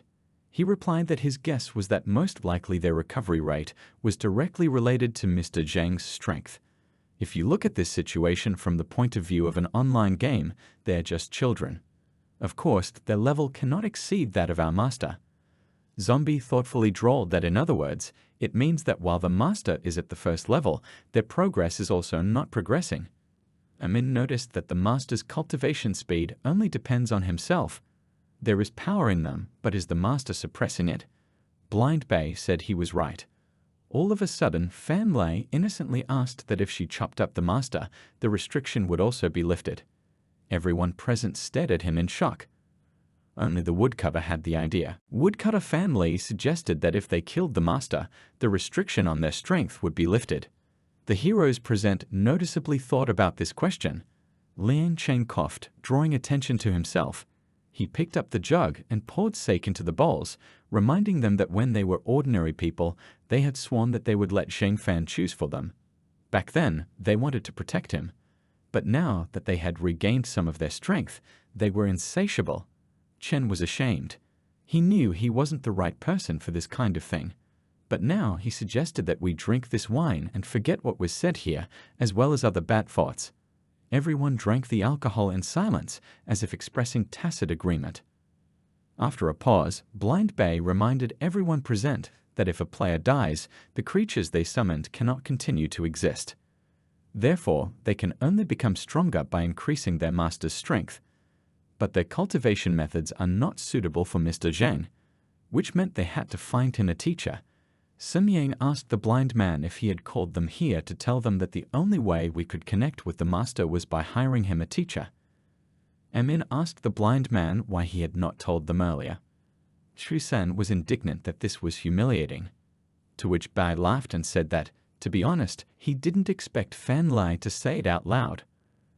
The woodcutter pointed at himself and asked if it was really his fault. The next day, our heroes gathered in a ravine in the nearby desert for the task at hand. Sun Yang reported to Blind Bai that she told her maid to ask her master to wait for them to return. She asked if Bai was sure that the teacher would be held here. Shu San noticed that they had discussed everything last night, and today they had even discovered their target. He asked if Blind Bai had really thought it all out from the beginning. The blind man asked with a slight smile if they thought he shouldn't have done it. The guard captain's wife sent me a message through her maid. Her husband was going on a business trip today, and she asked Blind Bai to send her a water charm to help her get pregnant. As Bai drew a map in the sand, the dwarf chuckled nastily, saying that it was clear what kind of business trip it was. Bar continued that the maid also reported that a bandit would be sent to a nearby town for a trial today. In addition to being a former official, this person is also a martial artist. San pointed out that such a person was indeed suitable as a teacher for their master. Lian Cheng asked how big the convoy would be. Amin replied that as far as he knew, the guards managed to injure him. Wasn't that why his opportunities as a teacher had been greatly reduced? Blind Man Bai suddenly jumped up and began an enthusiastic speech to no one in particular. Last night, they were discussing a suitable candidate for the role of teacher for their master, and today they'd found a suitable target. This meant that the heavens were on their side. The Lord gave them this opportunity. This is fate. The Lord watches over their master, because in this world he is the chosen one. They can't afford to disregard the Lord's will. They must obey their destiny. It is an honor for them to follow their master. The others' faces slowly fell. Shu San accused the blind man of insanity. The master wasn't here. What the hell was he doing scraping around for? But it turned out that Mr. Zheng was indeed already here. His horse appeared from behind the cliff. The dwarf snarled at the laughing blind man that he was cheating with his spiritual detection. When Zheng Fan dismounted and found a place to tie up the horse, he returned to the others. He was surprised that his creatures were going to find him a teacher. They definitely do not take aspirations. However, after these words, he thought about it. When other people are looking for teachers, they are looking for a relationship in which they can discuss something. But when it comes to him, they are directly trying to rob someone. Shu San's voice snapped him out of his thoughts, but the blind man didn't let the dwarf say anything. He himself said that they managed to achieve a large network of kiosks, and soon they will be hunted down. At this point, their only defense will be their own strength. Fan nodded and said that they could make the necessary decisions. This wasn't the time to tell Master that he could hold back their power. Otherwise, he would definitely start thinking about what Fan Lai had said last night. And in this case, their relationship will be in danger. Aloud, the blind man said that since the Master had given them his permission, they should be ready. This time, all 6 of them will participate, 7 of them. The blind man asked if they understood everything, but the others only thought in confusion that he had just not considered the Master for a person. Several hours passed. The day began to fade. Shu San informed the Master that he had just returned from tailing and had discovered that there was another group following their target. It looks like it's going to be even more confusing this time. Blind Bai reported that they were still waiting for their Master's decision. Fan paused, then said that it was hard to find a decent teacher at this time. But if, according to the saying, the mantis catches the cicada while the sparrow waits behind, isn't it better to be a sparrow? At this moment, the convoy that they had been waiting for so long appeared in the gorge. During the night, the convoy was actually attacked by third-party raiders before our heroes had time to do so. Fire arrows flew, and the city guards jumped up in alarm to fend off the enemy. The captain of the Hutu City Patrol, Wayne Lei, drew his sword, preparing to charge, but the former Hudo captain, Ding Hao, who was sitting in the cage, told him that they were people from northern Fang Liu. He knew about their dealings with the barbarians, so there was no way they would let him go. Little Li better get his men out. Captain Li paused, but having made up his mind, he mounted his horse and charged towards the enemy. Ding Hao shouted after him. Didn't he tell him that his daughter-in-law was pregnant? He shouldn't have died in vain. He begged him to go back and not risk his life. But he didn't listen to Hao. The former captain closed his eyes, wondering why someone who could live would be willing to give up his life for a criminal. But then something strange happened. From nowhere, music started playing, which instantly disabled all the bandits. They clutched their heads, not understanding what was happening. And it was Blind Bei who cast his spell. The bandits charged at him. In the next instant, the full force of the Demon Kings descended upon them. Feng Xiniang's threads, Liang Cheng's claws, Emin's teeth, and Sui San's blades. They let the bandits in for mincemeat. Fan Lei, on the other hand, smashed through the wooden bars of the cage with a single blow and snatched away the reluctant Ding Hao. He had already said goodbye to life. Blind Bai told Emin, Liang Cheng, and San to cover the retreat. Sun Yang needs to clear the road and they can leave. At this time, one of the remaining bandits was able to injure Captain Li. He slumped to the ground and collapsed, bleeding profusely. But now the enemy's attention was focused on the blind musician. Unsheathing his blade, he lunged at what he thought was the weakest opponent, but it only took a couple of notes for the enemy's body to shatter into atoms. Ding Hao couldn't believe his eyes. If that assassin was able to defeat Little Lai, he was at the threshold of level 9. How did this blind man manage to kill him so easily? The blind man told Ailey to go ahead. The woodcutter sprinted at full speed toward the camp. Before Blind Bai could follow him, Wang Lei, who was dying on the ground, asked him to pass on his last words to his wife. The blind man listened to him and promised to take care of her. Zheng Fan stood outside the makeshift camp and waited for news. At last, on the horizon, he saw a woodcutter running at full speed with a valuable burden on his shoulder.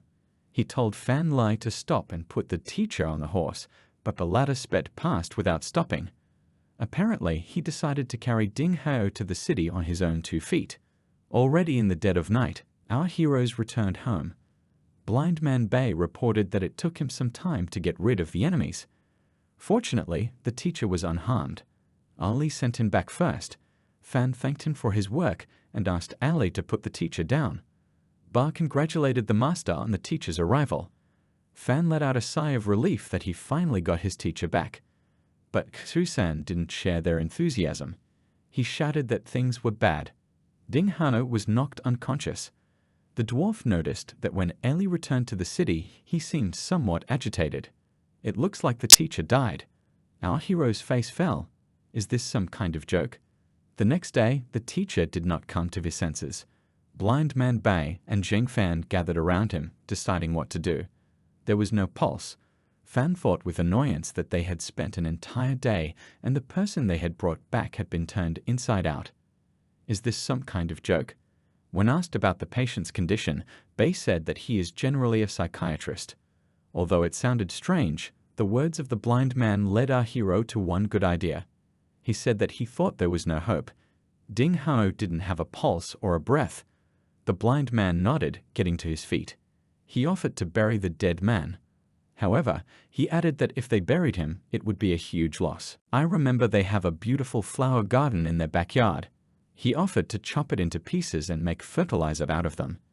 Do the same as with the others before him. Fan agreed. He thought that he always felt out of place around Blind Bei. Maybe it's because he's not crazy enough. As if hearing their conversation, the sleeper woke up. Bei called it help from heaven itself. The awakened man was taken to the house. The blind man told the master that they needed to discuss etiquette with him during their training. He asked me to give it to his subordinates. Bei was confident that starting tomorrow, Mr. Zheng would be able to start his training. Fan couldn't object, but he asked Ding Hao not to be rude. Blind Man Bei came to the future teacher together with Sun Jiang. He suggested that Ron talk about him being a martial artist. The blind man promised him that if he agreed to teach their master, they would ensure his safety. Ding Rong reminded them that he didn't remember agreeing to be their master's teacher. Sun Yang smiled ominously and said that she had seen so many heroes turn into cowards after being tortured. But Blind Bei stopped her. He remarked that this was their master's teacher after all, and that their master had taught them to persuade people by virtue. But then he suddenly remembered that the day before yesterday, Patrol Captain Wang Li's wife owed him a certain amount of money for the revelation. Sun Yang could go there right now and slaughter his entire family. Ron clenched his teeth, glaring at the blind man. The same person apologized as if nothing had happened, saying that he'd had to deal with one personal matter, and he did not hear it. Through gritted teeth, the former captain agreed. Little Li's daughter-in-law is pregnant, but he lost his life trying to protect him. I shouldn't have involved his family over something so trivial. The blind man turned to Sun Yang and said that he thought they shouldn't kill the whole family for some money. It's against what their master taught them. It's better to just forget about it. After which, Bai looked at Master Ding again and informed him that he would be living in this house from now on. So far, that was all the information he was willing to give him. If they are satisfied with the quality of his training, they will be ready to discuss with him the amount of further compensation. For example, they might consider restoring his cultivation to the state it was in before he was injured. Ding Hao asked me not to try to deceive him. Blind Man Bai replied with a smile that he hadn't tried. They're just very generous with their people. He promised Hao that the day Mr. Zheng reached cultivation, he would regain his strength. After that, he would be able to take revenge on the so-called Northern Feng Liu family on his own. He should have established a good relationship with their master. After all, then they will help to carry out his revenge. On the street, Blind Bai reminded Sun Yang that they should use virtue to convince people. And it's not worth thinking about torture all the time, it's too primitive. Sun Yang agreed that the blind man had taught her a good lesson. Then she added that she knew Bai was the real devil. But I didn't think he could be so ruthless. How dare he threaten the life of the Wang Li family? To this, the blind man replied, Wang Li gave his life to protect Ding Hao. Wasn't it appropriate to bully him by relying on the lives of Wang Ling's family? With an unpleasant smile, the girl replied that it was still very appropriate. But is he willing to kill his own unborn child? Bai snorted derisively and replied that the baby in her belly wasn't his. Sun Yang blinked in shock and asked if he was infertile. After calming down, the blind man replied that he had not touched Wang Li's daughter-in-law, but only forced her to drink intoxicating water and used it to help her control her emotions. She calmed her emotions and managed to get pregnant. Sun Yang let out a sigh of relief. She asked him why he hadn't mentioned it earlier. The girl had already thought that he was ready to part with his own child, which greatly frightened her. He replied that he was pure and noble, and she, on the contrary, was dirty and evil. Then Bai remembered something and asked if Sun Yang could call Emin. He was going to ask the new tenant for a key circulation card to put in the vampire's body. Sun Yang noted that if the needle gets stuck in his body, it will hurt him. A greedy expression appeared on the girl's face. She asked if Bai could resist the temptation. She can't do it. The next day, training really started. But before starting them, it was necessary to understand how Kai works in this world. Ding Hao began his story from afar. He said that each family has its own method of training martial arts. For the Zheng family, the appropriate method would be to concentrate the Kai in an empty spot. A coin landed on Emin's stomach as he lay on the table. It was on his body that they planned to draw a diagram of the Ki circulation. To do this, Sun Yang used a thin needle, scratching a path right into the vampire's skin. After the Kiwi gathers at the specified point, it will split into 5 directions. Another coin landed on Emin's forehead, and Sun Yang brought the strip right across his face there. Ding Hao continued that the Ki would be directed towards the head and limbs. Emin noticed that one wrong move, and he was dead. Sun Yang then told him not to worry. She knows what she's doing. Hao anxiously asked Mr. Bai why this diagram couldn't just be drawn on paper. To which the blind man replied that everything was fine. The drawing will not be informative enough, and the human body is perfect for a visual example. Blind Man Bai looked at Sun Yang, who had just finished, and put the needle away. He told Emin to concentrate the power in his body and use his heart and lungs as the gas pedal. It was necessary to speed up the flow of Ki with the help of blood circulation over and over again. After which, Bai turned to Ding Hao, asking if he understood his explanation correctly. After repeated repetition of this cycle, they will be able to accelerate all bodily functions, thereby repeatedly strengthening them, and the body will begin to shine. Ding Hao confirmed it. If the body started to shine, it would mean that they had reached the threshold of the martial arts realm. In this state, you can take the role of a small leader in the army. It took him 10 years to become a level 9 martial artist, and even this period is considered quite fast. Blind Bei asked Amin to try anyway. He already had the required route on his body, so he could easily follow it. To which Amin remarked that he was a vampire and knew nothing about these Kai and blood Kai. Bei agreed that this was probably true. However, it is able to control the blood. It just needed to be directed to the right place. If the blood moves fast enough, it will be able to bring the wind with it, and that wind will become the Kai they need. Ding Hao noticed that it wasn't necessary to put in all your effort at once. Everything had to be done gradually. First, it was necessary to strengthen the body and achieve a strong physique. No matter how lucky they are, this risk cannot be reduced. Amin simply won't be able to achieve it all in one go. But the vampire himself denied his words. A scarlet glow shone on his skin, spreading Kai throughout the room. The former captain couldn't believe his eyes. Amin was just lying on the table and just activated Kai. Soon, the rest of our heroes were able to shine their own bodies. Sun Yang's glow was pink. She noted that this is not bad for a young girl, and she likes it. Amin noticed that it was not her age to talk about such things. To which the girl angrily replied that it was much better than his den red color. Amin started to button up his shirt, but Blind Bei stopped him. He wanted to try it too. The vampire asked what difference it made to a blind man if he was dressed or not. The blind man replied with an impudent smile that he wanted to feel like he was at some kind of ceremony. Amin didn't know what to say. Bai traced the flow of qi with his fingers and said that it was quite simple. A moment later, a sea-green light enveloped him. He noticed that the unique ancient color perfectly suits him. Then Liang Cheng and Fan Li poked their heads in with Xu San on their shoulders. The dwarf asked if this was the cultivation system created for their master. Blind Bei happily informed them they were just in time and they should try it too. Amin said wearily that he wanted to get dressed. Purple light shone on Cheng's skin as he awakened his Kai. But Sanya was unlucky. The green color, going into turquoise, was too much like the magic of a necromancer. He even asked if it could be repainted. But Sun Yang congratulated him by saying that it was the color of nature itself. It will help the dwarf hide when attacked in the wilderness. Sanya was clearly not reassured. Ollie, on the other hand, had to work hard to get his golden key to activate. He was asked not to force himself, but he achieved his goal. Blind Man Bei applauded everyone present and pointed out that they could only reach half the way to the 9th level so far.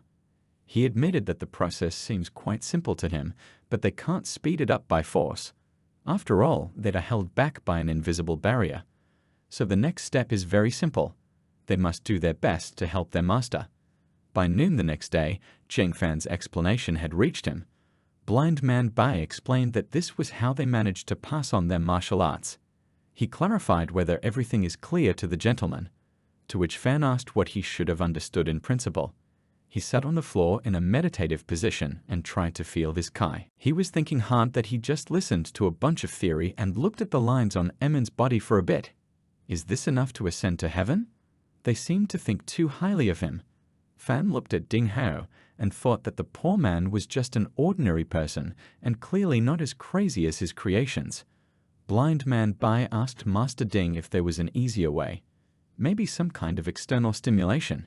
It occurred to him that since the master was starting from scratch, he needed simpler and more direct instructions. Ding Hao replied that it was true that it was much more difficult for some people to sense the presence of Kai in their body, so they had to take Ushi powder to stimulate their evil Kai. It attacks a person's body with its aura to cloud their inner Kai. Blind Man Bai asked Liang Cheng to use his evil Kai to stimulate his master's meridians. He replied that his Kai was pure and could be controlled, but it will hurt a little. He summoned a purple glow on his fingers and gently pushed a drop of his Kai into the master's chest. He was asked to be careful. No one wanted Mr. Zhang to get hurt. Just a little bit of evil Tai, and Zhang Fan's channels appeared on his body as a network of black vessels. He felt a slight tickle and numbness. There was a slight pain, But suddenly our hero's eyes widened, he screamed, straining all his muscles, and just fell flat on his face on the floor. His mouth foamed. The zombie had to stop the stimulation. Everyone rushed to the master's side. Amin asked Liang Cheng if he had accidentally infected the master with corpse poison. He replied that he was sure that not a drop of cadaveric poison had entered his body. Sun Yang helped Suisan gently lift him up. She angrily shouted at the zombie that his confidence was clearly questionable. Blind Man Bai asked him to stimulate Mr. Zheng with his evil Kai, and because of his actions, he almost got Alzheimer's. Zombie snapped that it was out of the question. He had only infused a small amount of his evil Kai into the master's body, and given his current level of strength, it shouldn't be that bad. Ding Hao guessed that the reason might be the extremely dense blood and Qi flowing in the master. They are like a pile of dry wood that a zombie sets on fire with its evil Kai. Blind Man Bai asked if it meant that their master had a predisposition to martial arts. The others happily thought that this meant that their master was really strong. A few hours later, Zheng Fan woke up in his bed. Blind Man Bai came up to him and asked him how he was feeling and if he could feel his Kai. Fan said yes, and it was very dense. Ding Hao, who was sitting next to him, noticed that when an ordinary person starts learning martial arts, they are initially only able to sense small trickles of blood flowing in their body.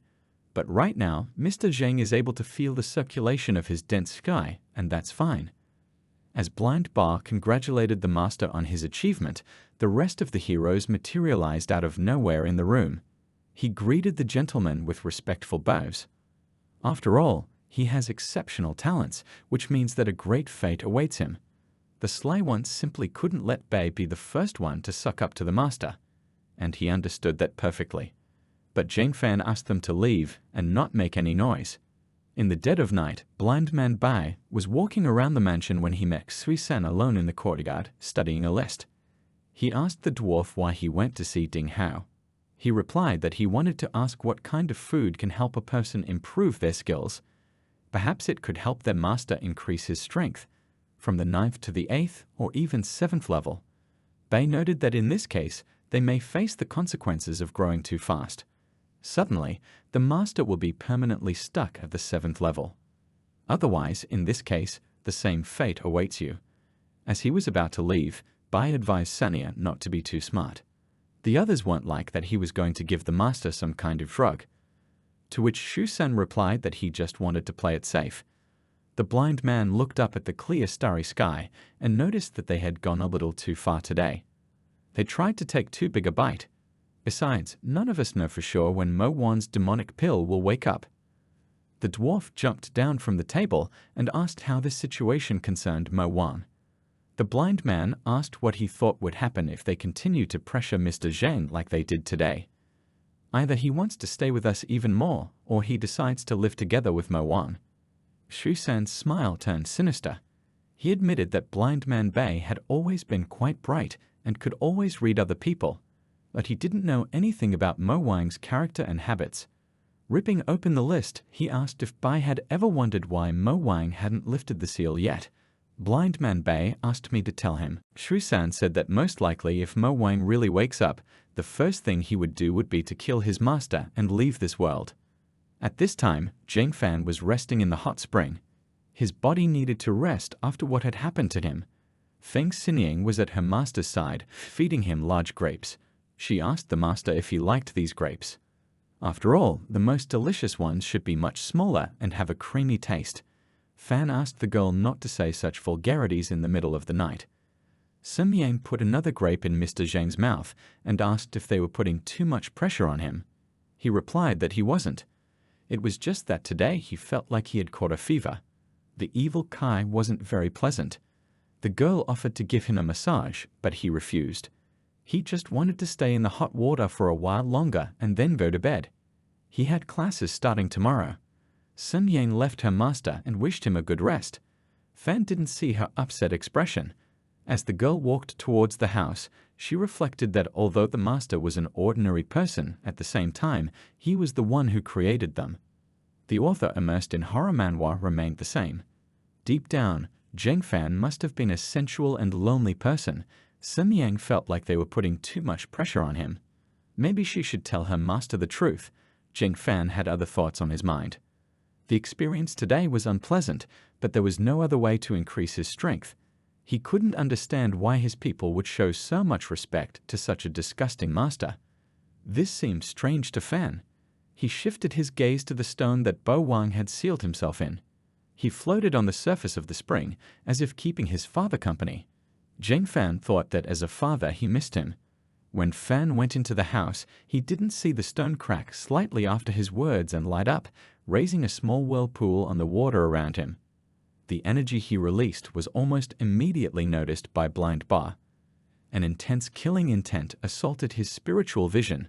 Was it directed at him or at Bo Wang's father?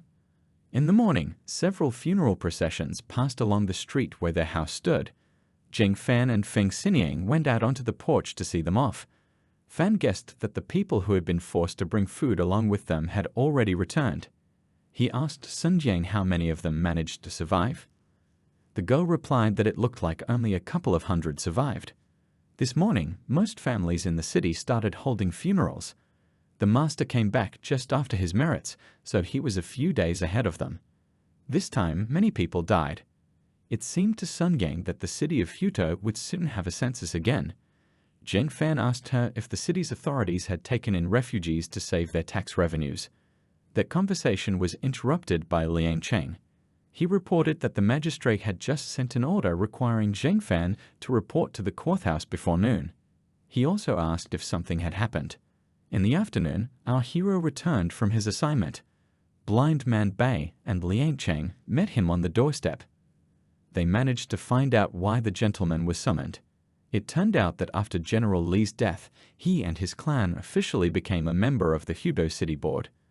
They should have taken advantage of this provision. As Bai rolled a cigarette for the gentleman, he told him that this meeting would discuss the problem of orphans. Due to an incident a few days ago, there were hundreds of street children in the shelter today, and he was sure that there would be even more of them in the future. The city administration planned to link orphans to lieutenants of all levels. Fan took the cigarette from the blind man's hand and was glad that he had made a few more beforehand. The blind man suggested that Mr. Zheng reconsider the decision to adopt orphans. Cheng explained that an order from above would force their clan to take custody of 1 or 2 children. Still, they must distribute these children according to the power and influence of each individual. But Blind Bei replied that he wasn't saying he was against adoption. On the contrary, it seems to him that this will be too little. The zombie asked how many orphans he needed. He gamely gave out that he needed everyone. To surprised looks, he explained that if they received all the orphans, they would have an empty house on their hands, where they can set up a shelter. When Chen reasonably asked why the hell he needed this, Bai revealed that it was a consequence of the 404 rule that his manhwa was subject to. Handing the chemical lighter to the gentleman while he lit it, the blind man explained that he only thought about it because he wanted to raise the future generation himself. This way, they will be able to weed out a defective product that does not fit their plans at the very beginning of the journey.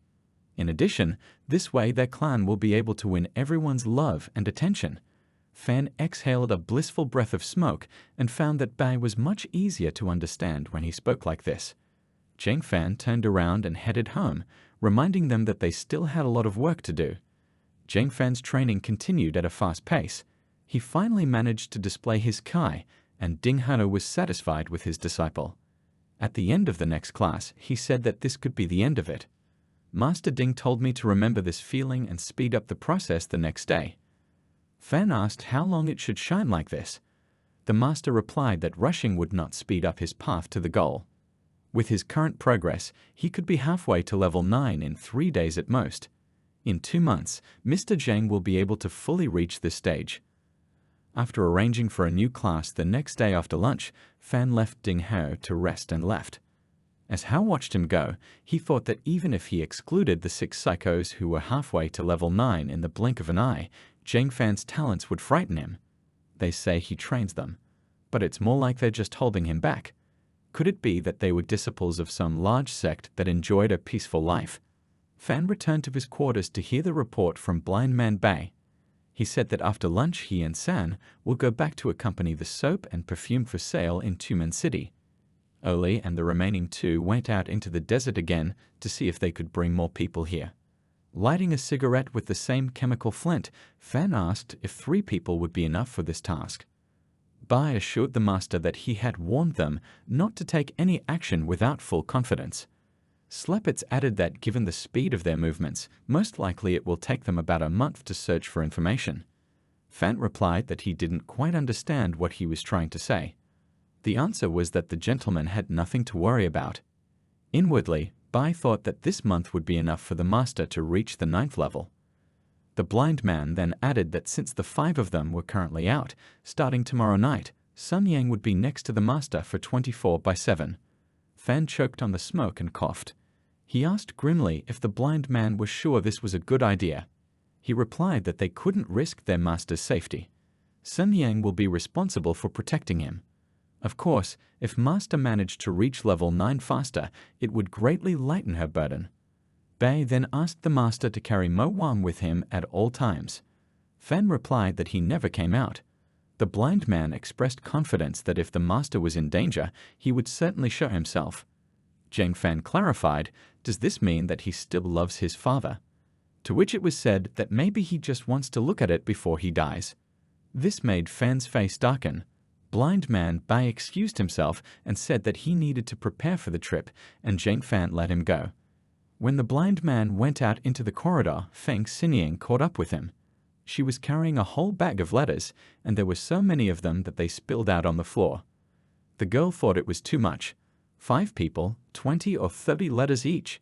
Did he think she'd have time to read them all? What did Sun Yang do to them to deserve this? Bai expressed the hope that she would write back to them. Since they won't be there, Sun Yang can write them something nice. But in response, the girl simply threw the bag on the floor and angrily told the blind man to get lost. Why could they afford to go out and have fun while she was forced to stay here alone? And blind Bai still wants her to write them something nice? Who does he think she is? The blind man smiled slyly and replied that he was holding her by the Nanfu battery, which was strong enough to replace 6 ordinary batteries. Sun Yang could only growl at such a stupid joke. Night soon descended on the mansion. Apart from the servants and Master Dean, only Sun Yang and Zhang Fan were left in the house. The girl was stretching her master's back again so that his muscles would relax after training. Finally, Fan stopped her, telling her that the massage was enough for today and he needed to rest. Sun Yang said that she wanted to stay in the same bed as her master. The others aren't here right now, so she can't leave him even for a second. If Blind Bai was still here with his radar, she wouldn't have to worry about his safety. But since he's not here, and she doesn't have the same techniques, it's best for her to stay close. Fan asked guiltily if it was a burden to her. In response, Sun Yang made a sad face and asked if her master really wanted her to sleep on the floor. Does he hate her that much? Zhang Fan blushed deeply and said that wasn't what he meant. He should stop being so sensitive. He agreed to sleep together. Feng Xinying immediately smiled and said that she was going to her room to change. Does the master have any preferences? She can bring several outfits for him to choose from. Confused, Fan could only agree. When Sun Yang left, Fan wondered if he was being mistaken for some stone with no needs. He was already turned on by the daily massage.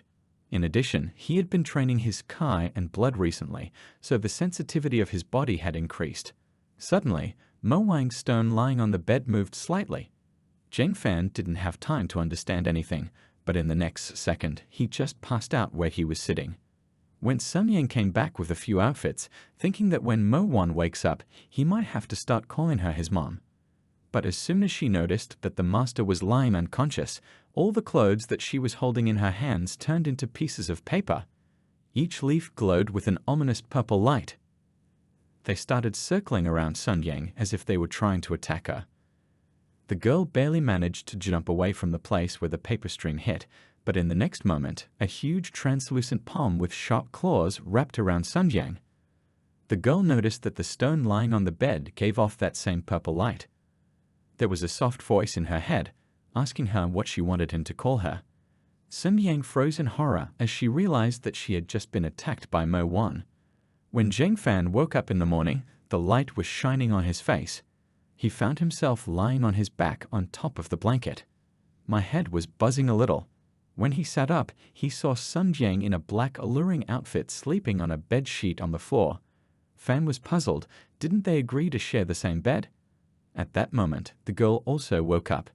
She stretched out and said she would wait until he was clean. Having no idea what had happened last night, Zhen Fan decided that he was just another man that Sun Yang was teasing. When Mr. Zheng cleaned himself up, the girl informed him that breakfast was ready. She asked him to go ahead as she also needed to change her clothes. Then Fan noticed that Mo Wang was not lying on the bed where he had left him yesterday, but on the table. Maybe Sun Yang removed it. With that thought in mind, he took the stone and left the room. Sun Yang felt annoyed. She thought that she and her master would succeed. But who would have thought that Mo Wang would get in her way? Did he really love his father that much? Or on the contrary, so hates? If she loves him, then she doesn't want a stepmother. And if she hates him, it means she won't let him touch her. It must have been hard being his dad. It's hard to be ambitious in old age, but he's a lucky man. How difficult it is to become a stepmother. Zheng Fan went to the board to fulfill his role as the new captain. To avoid attracting attention, he crawled into a corner and poured himself a cup of tea. But I couldn't help but hear a group of soldiers talking. One of them had heard that last night someone had destroyed and captured the Meiklan fort that was located outside the city. How dare the steeds pull something like this right under the noses of Zhenbei's army? Aren't they afraid that they'll just be cleared out? Another said that after the Meiklan's forces were defeated, the flag of the Zhenbai army was hung on the wall. Fan remembered that the Meiklan's fort was located exactly in the middle between the cities of Haotou and Tumen. They had a rather weak army, but because they had the support of both cities, most of the troops did not dare to go near them. At this time, the conversation continued. One of the guards couldn't believe that Marcus Zhenbai, who was already under heavy pressure, would dare to do such a thing. Isn't that enough trouble for him? Then another officer remembered that the leader of that army was a lieutenant with the surname Zheng. Did the county head himself order him to do this? Who was in charge of that team? The first soldier assumed that Zheng. It's funny that they also have a captain with that name. The second man laughed and asked if their captain was the one who went on a night raid and destroyed the Meiklan. The officer mused that the man had the rank of lieutenant in the Zhenbai army and was leading the soldiers. It looked like their captain was also a lieutenant. Zheng Fan was so stunned by this conclusion that he choked on his tea, which accidentally attracted the attention of the chatterboxes. They stared at him in horror, and he was lost in thought. Captain, surnamed Zheng, Zhenbai army. Fan couldn't believe that this was the work of Blind Bai and Kaksui-san. Then an officer came up to him and politely asked Lieutenant Zhen for his official title.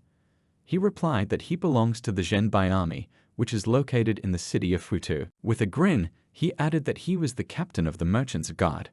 It took the officer a few moments to digest the information, and then he asked what the Zhenbai army's intentions were. Fan thought in a panic that he would like to know their intentions himself. He had no idea what his men had been doing since leaving the inn. But to hide his confusion, he got to his feet and walked away, asking why he should even explain Marcus Zhenbai's plans to anyone. The judge Zheng Fan had come to see was furious. He demanded to know what crime the Mei clan had committed, to which Fan calmly replied that most of their actions could be considered crimes. He yelled furiously that this was just speculation. This is Hudo City and this is his court. He threw the case file right in Zheng Fan's face and asked if he really thought that he wouldn't punish him for being so impudent in front of him. Fan removed the folder from his face and declined to comment on the situation. He thought grimly that now all the problems were on his shoulders. Only he himself had no idea what was going on. What could he do but continue with this performance?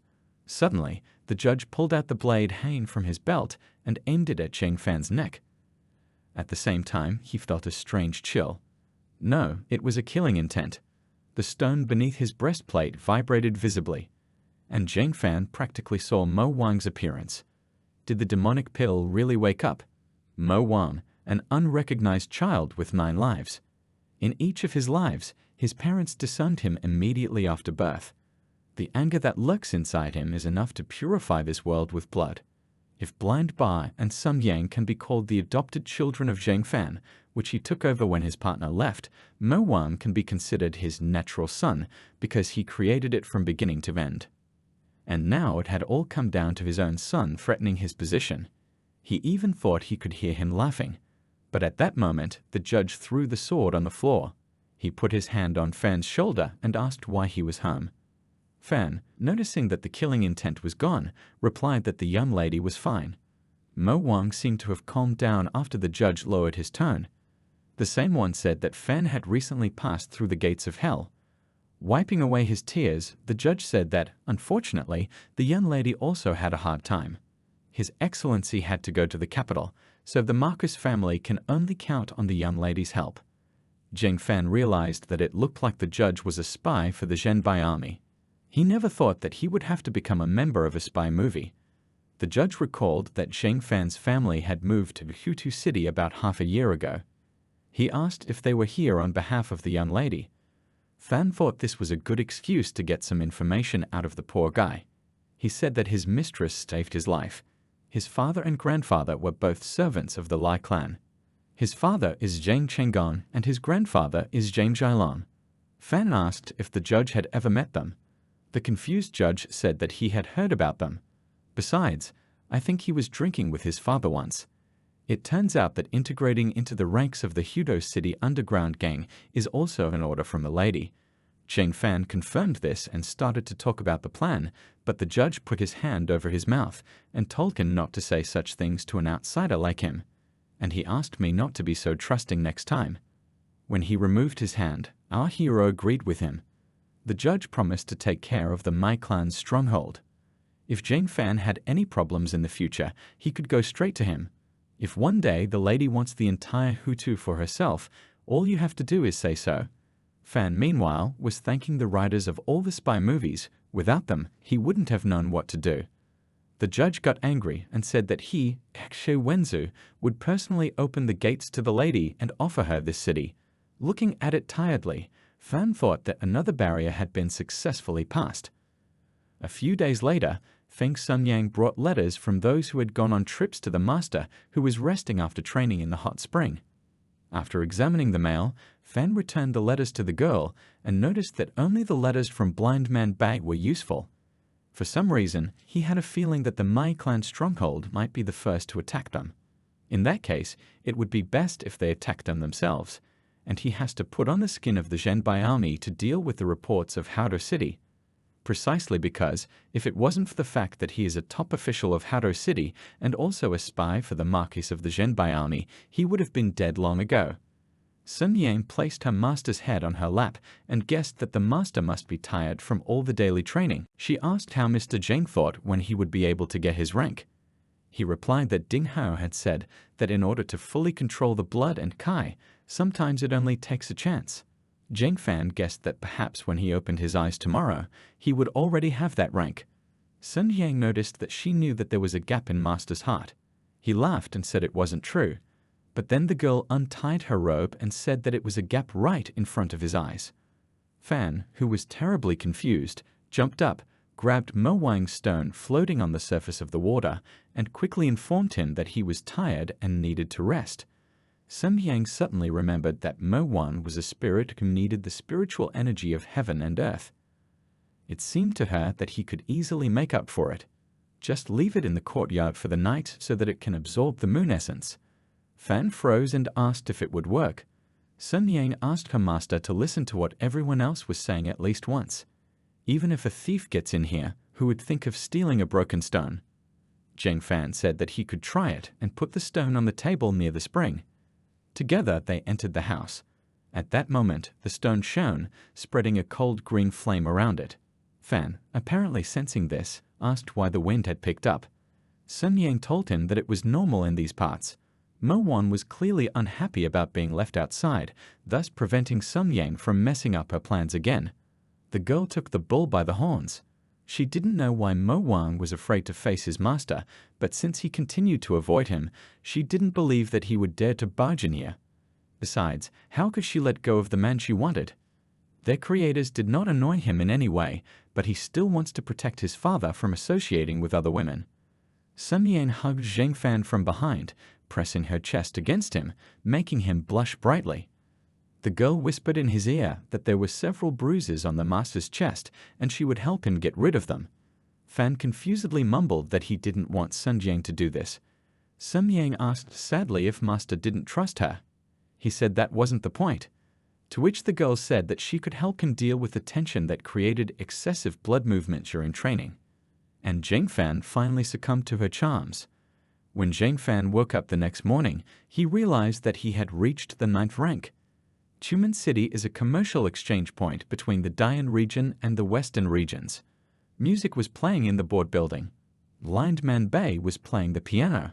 His companion was a western region merchant named Wen Tai.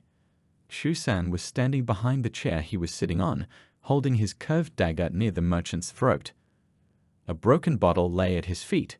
Blind Man Bei said that initially they only wanted to talk about soap and perfume, but he asked them to change their methods, and as they say, people can be very cheap. At that moment, a whole squad of guards rushed into the room they were in. With their swords drawn, they rushed towards Blind Bei, but he played a few sharp notes, and then, with an unknown force, threw them all in the direction of the door. Then Bei continued as if nothing had happened. Both the perfume and soap are already ready, and to be honest, they can even give the merchant a secret recipe. Before anyone else knows the ingredients, they can easily earn a huge amount of money. In exchange, they'd only ask for some silver, 600 high-class horses, and 300 sets of armor and weapons.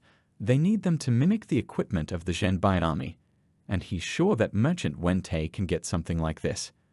When the blind man asked what he would say, the merchant cautiously replied that he only wanted to know why they had hidden their location until today, after bringing him soap and perfume. Blind Bei replied that they were waiting for the money to arrive. At this time in training, Zheng Fan demonstrated the appearance of black Kai around his body. It seems that the night he spent with Sun Yang really did him good. Ding Hao noticed the color of the Kai, and his surprise made Fan think that he had some special type of Kai, to which Hao replied that it was actually a fairly common variety. When asked in frustration why he was surprised, Master Ding asked if his disciple was joking. If he had already reached the rank, then his teacher's career was over. Their relationship can no longer be described as a teacher-student relationship. Ding Hao couldn't believe that Zheng Fan really didn't understand why he was shocked. Fan suddenly smiled softly and said that he would have completely forgotten about it if he hadn't reminded him. He turned to the door and called out to Sun Yang, loudly informing her that this person was no longer useful. She could use him as fertilizer for the plants. Ding Hao was horrified to think that if he agreed to be a teacher for a while, he would become a teacher for life. To his relief, Fan put a hand on his shoulder and told him that it was just a bad joke. Sun Yang entered the room and informed Master Ding that their master was the most attentive and kind person. He has two choices. The first is to actually be used as fertilizer. The second is to enter under Mr. Zheng's wing, becoming his lackey. Fan corrected her that she was more of a servant. But the girl put her arm around his shoulder, looking into his eyes with embarrassment, and explained that she thought the footman sounded more bossy. Zheng Fan couldn't think of anything to say to her. He thought that beautiful women were beautiful, but also dangerous. Sun Yang asked what Master Ding was choosing, to which the latter bitterly replied that he could become their clan's lackey, but it won't do many good. What's the use of it, other than they'll just waste their food on it? Sun Yang replied that he didn't have to worry about it. The dogs of the Zheng family are different from those of other clans. For example, if someone's dog breaks a paw, it will most likely be allowed to eat soup. Then she summoned her pink Kui and the threads that were colored the same color as her. She continued that the Zheng clan would always help their dog get his paw back. Ding Hao looked at her in shock and asked if he really would be able to heal. Sun Yang replied that she wouldn't have been able to do it before, but now she's really capable of it. Ding Hao fell from his carriage and threw it aside, prostrating himself before Zheng Fan, and said that he agreed to call him his master. Fan looked at this, then headed for the exit. After the treatment, Ding Hao could go back to work in peace. He finally said that Sun Yang could start. She bowed to the master and said that she would do everything in the best possible way. After a while, Sun Yang returned to Mr. Zheng Fan. She wanted to inform him that Ding Hao would need a few days to fully recover. She also thinks that he will be able to return to the 9th level of a martial artist. Fan recalled that Sun Yang had said that she didn't know how to cure him, to which Sun Yang confusedly replied that she had been practicing a lot lately and seemed to be able to regain her basic skills. Inwardly, she thought that Blind Man Bai wasn't here right now, and she didn't know if she should tell Master about her recovery. She knelt by his chair and hugged him. Sun Yang expressed her desire to continue her training tonight so that her hands would return to full strength. She has to work hard for the good of her master, so she asks not to be denied this request. Blushing, Fan could only agree to help her. But their conversation was suddenly interrupted by one of the servants. He said that someone from the board came to the lobby and asked for Mr. Zhang. He said he would be right there. In the lobby, Zhang Fan found one of the board officials who had already been served tea by the servants. He praised Officer Zhang's house and expressed confidence that he had spent a lot of money on it. Fan replied that the house was cheap enough because of the ghost rumors. The official continued that they were going to send the Marcus a batch of birthday gifts the day after tomorrow. His master wanted Officer Zhang to accompany the process. Unaware of this, Fan asked him again about the gifts. The official then asked suspiciously if Officer Zhang had forgotten that the Lady Marcus Zhenbai's 50th birthday would be held in a few years. Fan thought that he just didn't know about this fact, but he quickly replied out loud that he would never forget the kindness that the lady had shown to his family. But they could have asked anyone for this favor, so why go to me? There is nothing complicated about accompanying birthday gifts. Could it be that Wenzu had another request? The official explained that there is actually something else. Tomorrow, his master is going to leave Fudo City and go patrol the border. In fact, he planned to mix with the escort and reach the residence of Marcus Zhenbai. In a whisper, the official added that the master believed that Officer Zhang's connections would allow him to secretly meet the lady and princess. That evening, Zhang Fan discussed this request with Feng Xiniang. He said that birthday gifts have become another problem. If anyone finds out about their mission, Xu Wenzu will be furious and we will only have to run for our lives. Sun Yang asked, why don't they just steal the presents? Or as an option with murder? They can also set up a diversion when the time comes. Fan replied that since he wanted to hide his identity and blend in with his surroundings, it would be their best chance. They produce a set, and it will be effective. It's too early to give up. On the day of departure, Sun Yang had to disguise someone to accompany Zhang Fan. Tomorrow, he will ask the officers who will be escorted with us to come out and give them a good beating. Sun Yang promised to do whatever Master says. After discussing matters, Sun Yang suddenly pressed her hip against Zhang Fan's leg and asked if the master could help her with her sewing. She doesn't have enough practice and it's hard to handle the needle. The next morning, Zhang Fan went to a small feast where Judge Xu Wenzu planned to introduce him to those who would accompany the gifts with him. Fan took Ding Hao, who was already firmly on his feet and was carefully disguised by Sun Jiang. The soldiers greeted Captain Zhang, kneeling respectfully in front of him. Zhang Fan calmly replied that he was only the marker's lackey, he was not worthy to be part of the birthday gift escort. If his mistress found out about this, she would drag him away by the ears. He will say that he behaved extremely stupidly. This phrase made most of the soldiers think that Captain Zhang and the princess were quite close to each other. Fan continued that he was a straightforward person, but he would always remember the Marcus words. Lead the troops, drink wine with them, deal with things, and enjoy your achievements. Captain Zhang thought that each of them knew what was going to happen tomorrow. And since this was the way things were going when the time came, he would count on their support.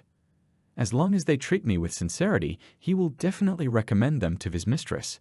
In the future, they will become rich together. The soldiers bowed and promised that they would always be at the captain's service. Fan thanked them. He thought that these officials came from small clans, however, they are quite wise. But unfortunately, getting a rank isn't easy. He couldn't show it to them.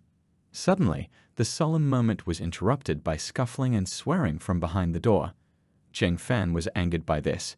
He got up, went to the door, and kicked it open. Ding Hao and the soldiers followed him.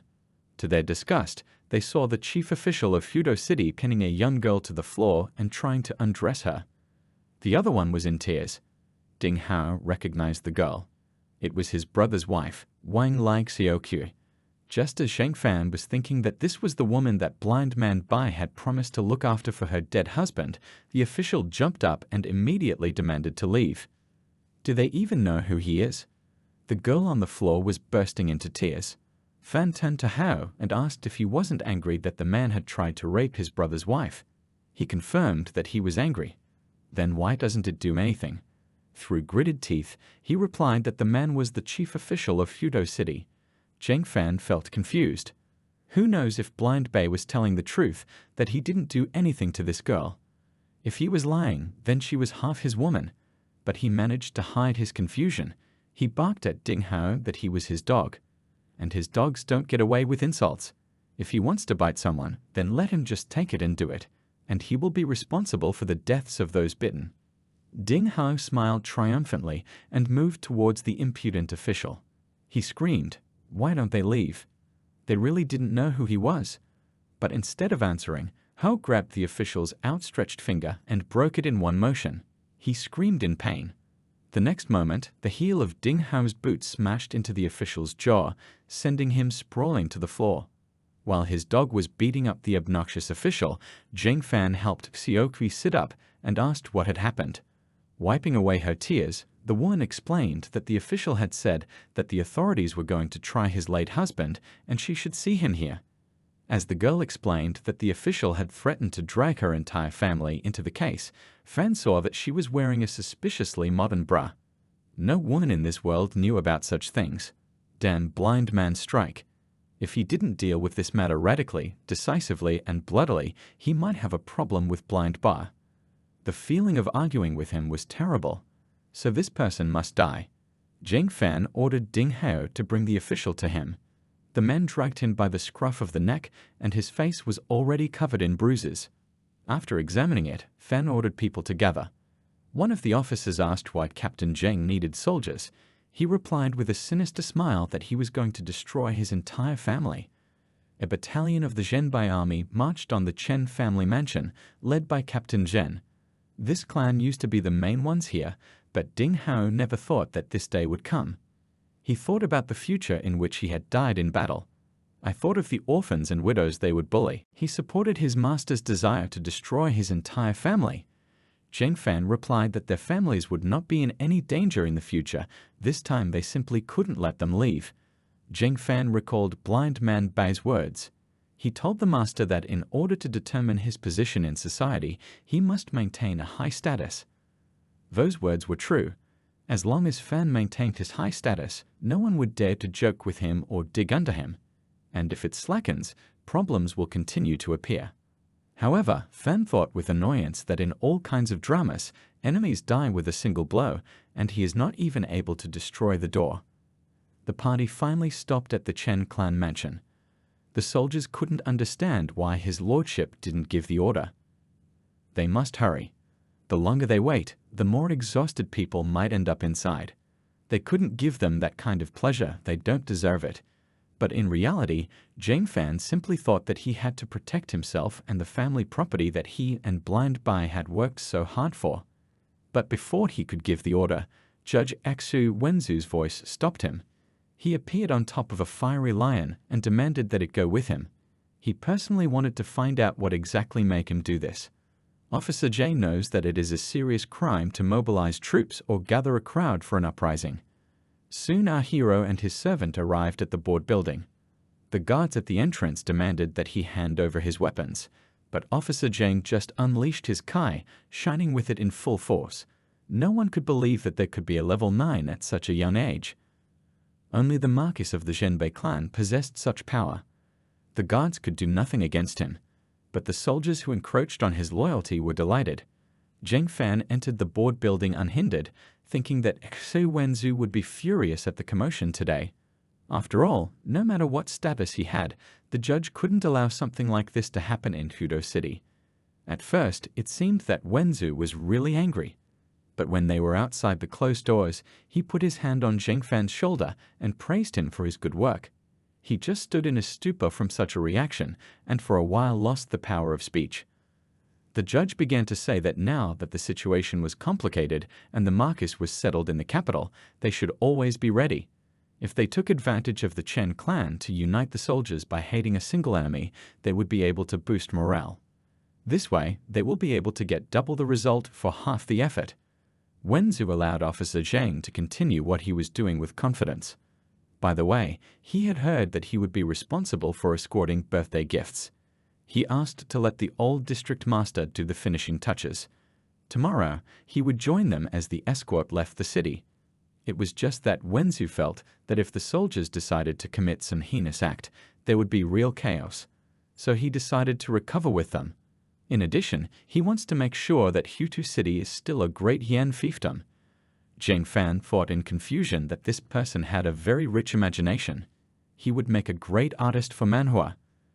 Wenzu's servant asked Officer Zhang to take care of his master, as he was not well versed in the terrain.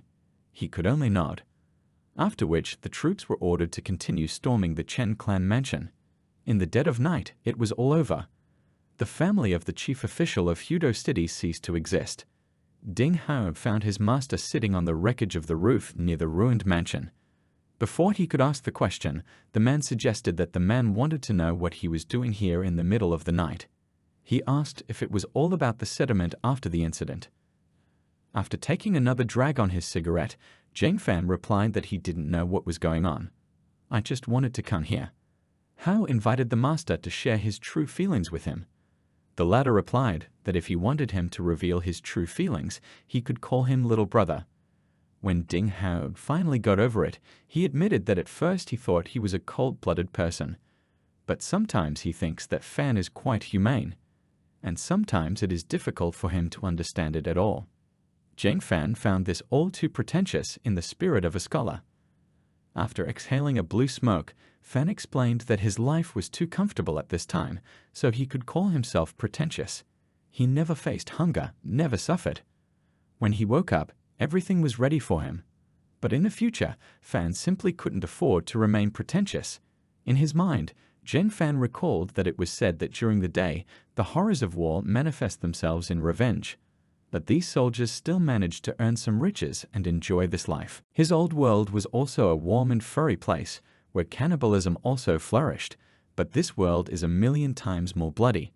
Fan then quietly added that he couldn't afford to be a burden anymore. When Sun Yang arrived, she carefully placed a blanket over the master's shoulders and asked if he would mind her keeping him company. But he said he shouldn't. Sun Yang should go home and pack up. They'll be leaving Hutu City tomorrow. The girl bowed, saying that she would carry out the order. Zhang Fan got to his feet and said that he was a little tired today and should lie down. To which the flirtatious Sun Yang said that it was still quite early. They could play cards or dice when they got home. She would have made a good croupier. She would have made a good croupier. She would have made a good croupier. She would have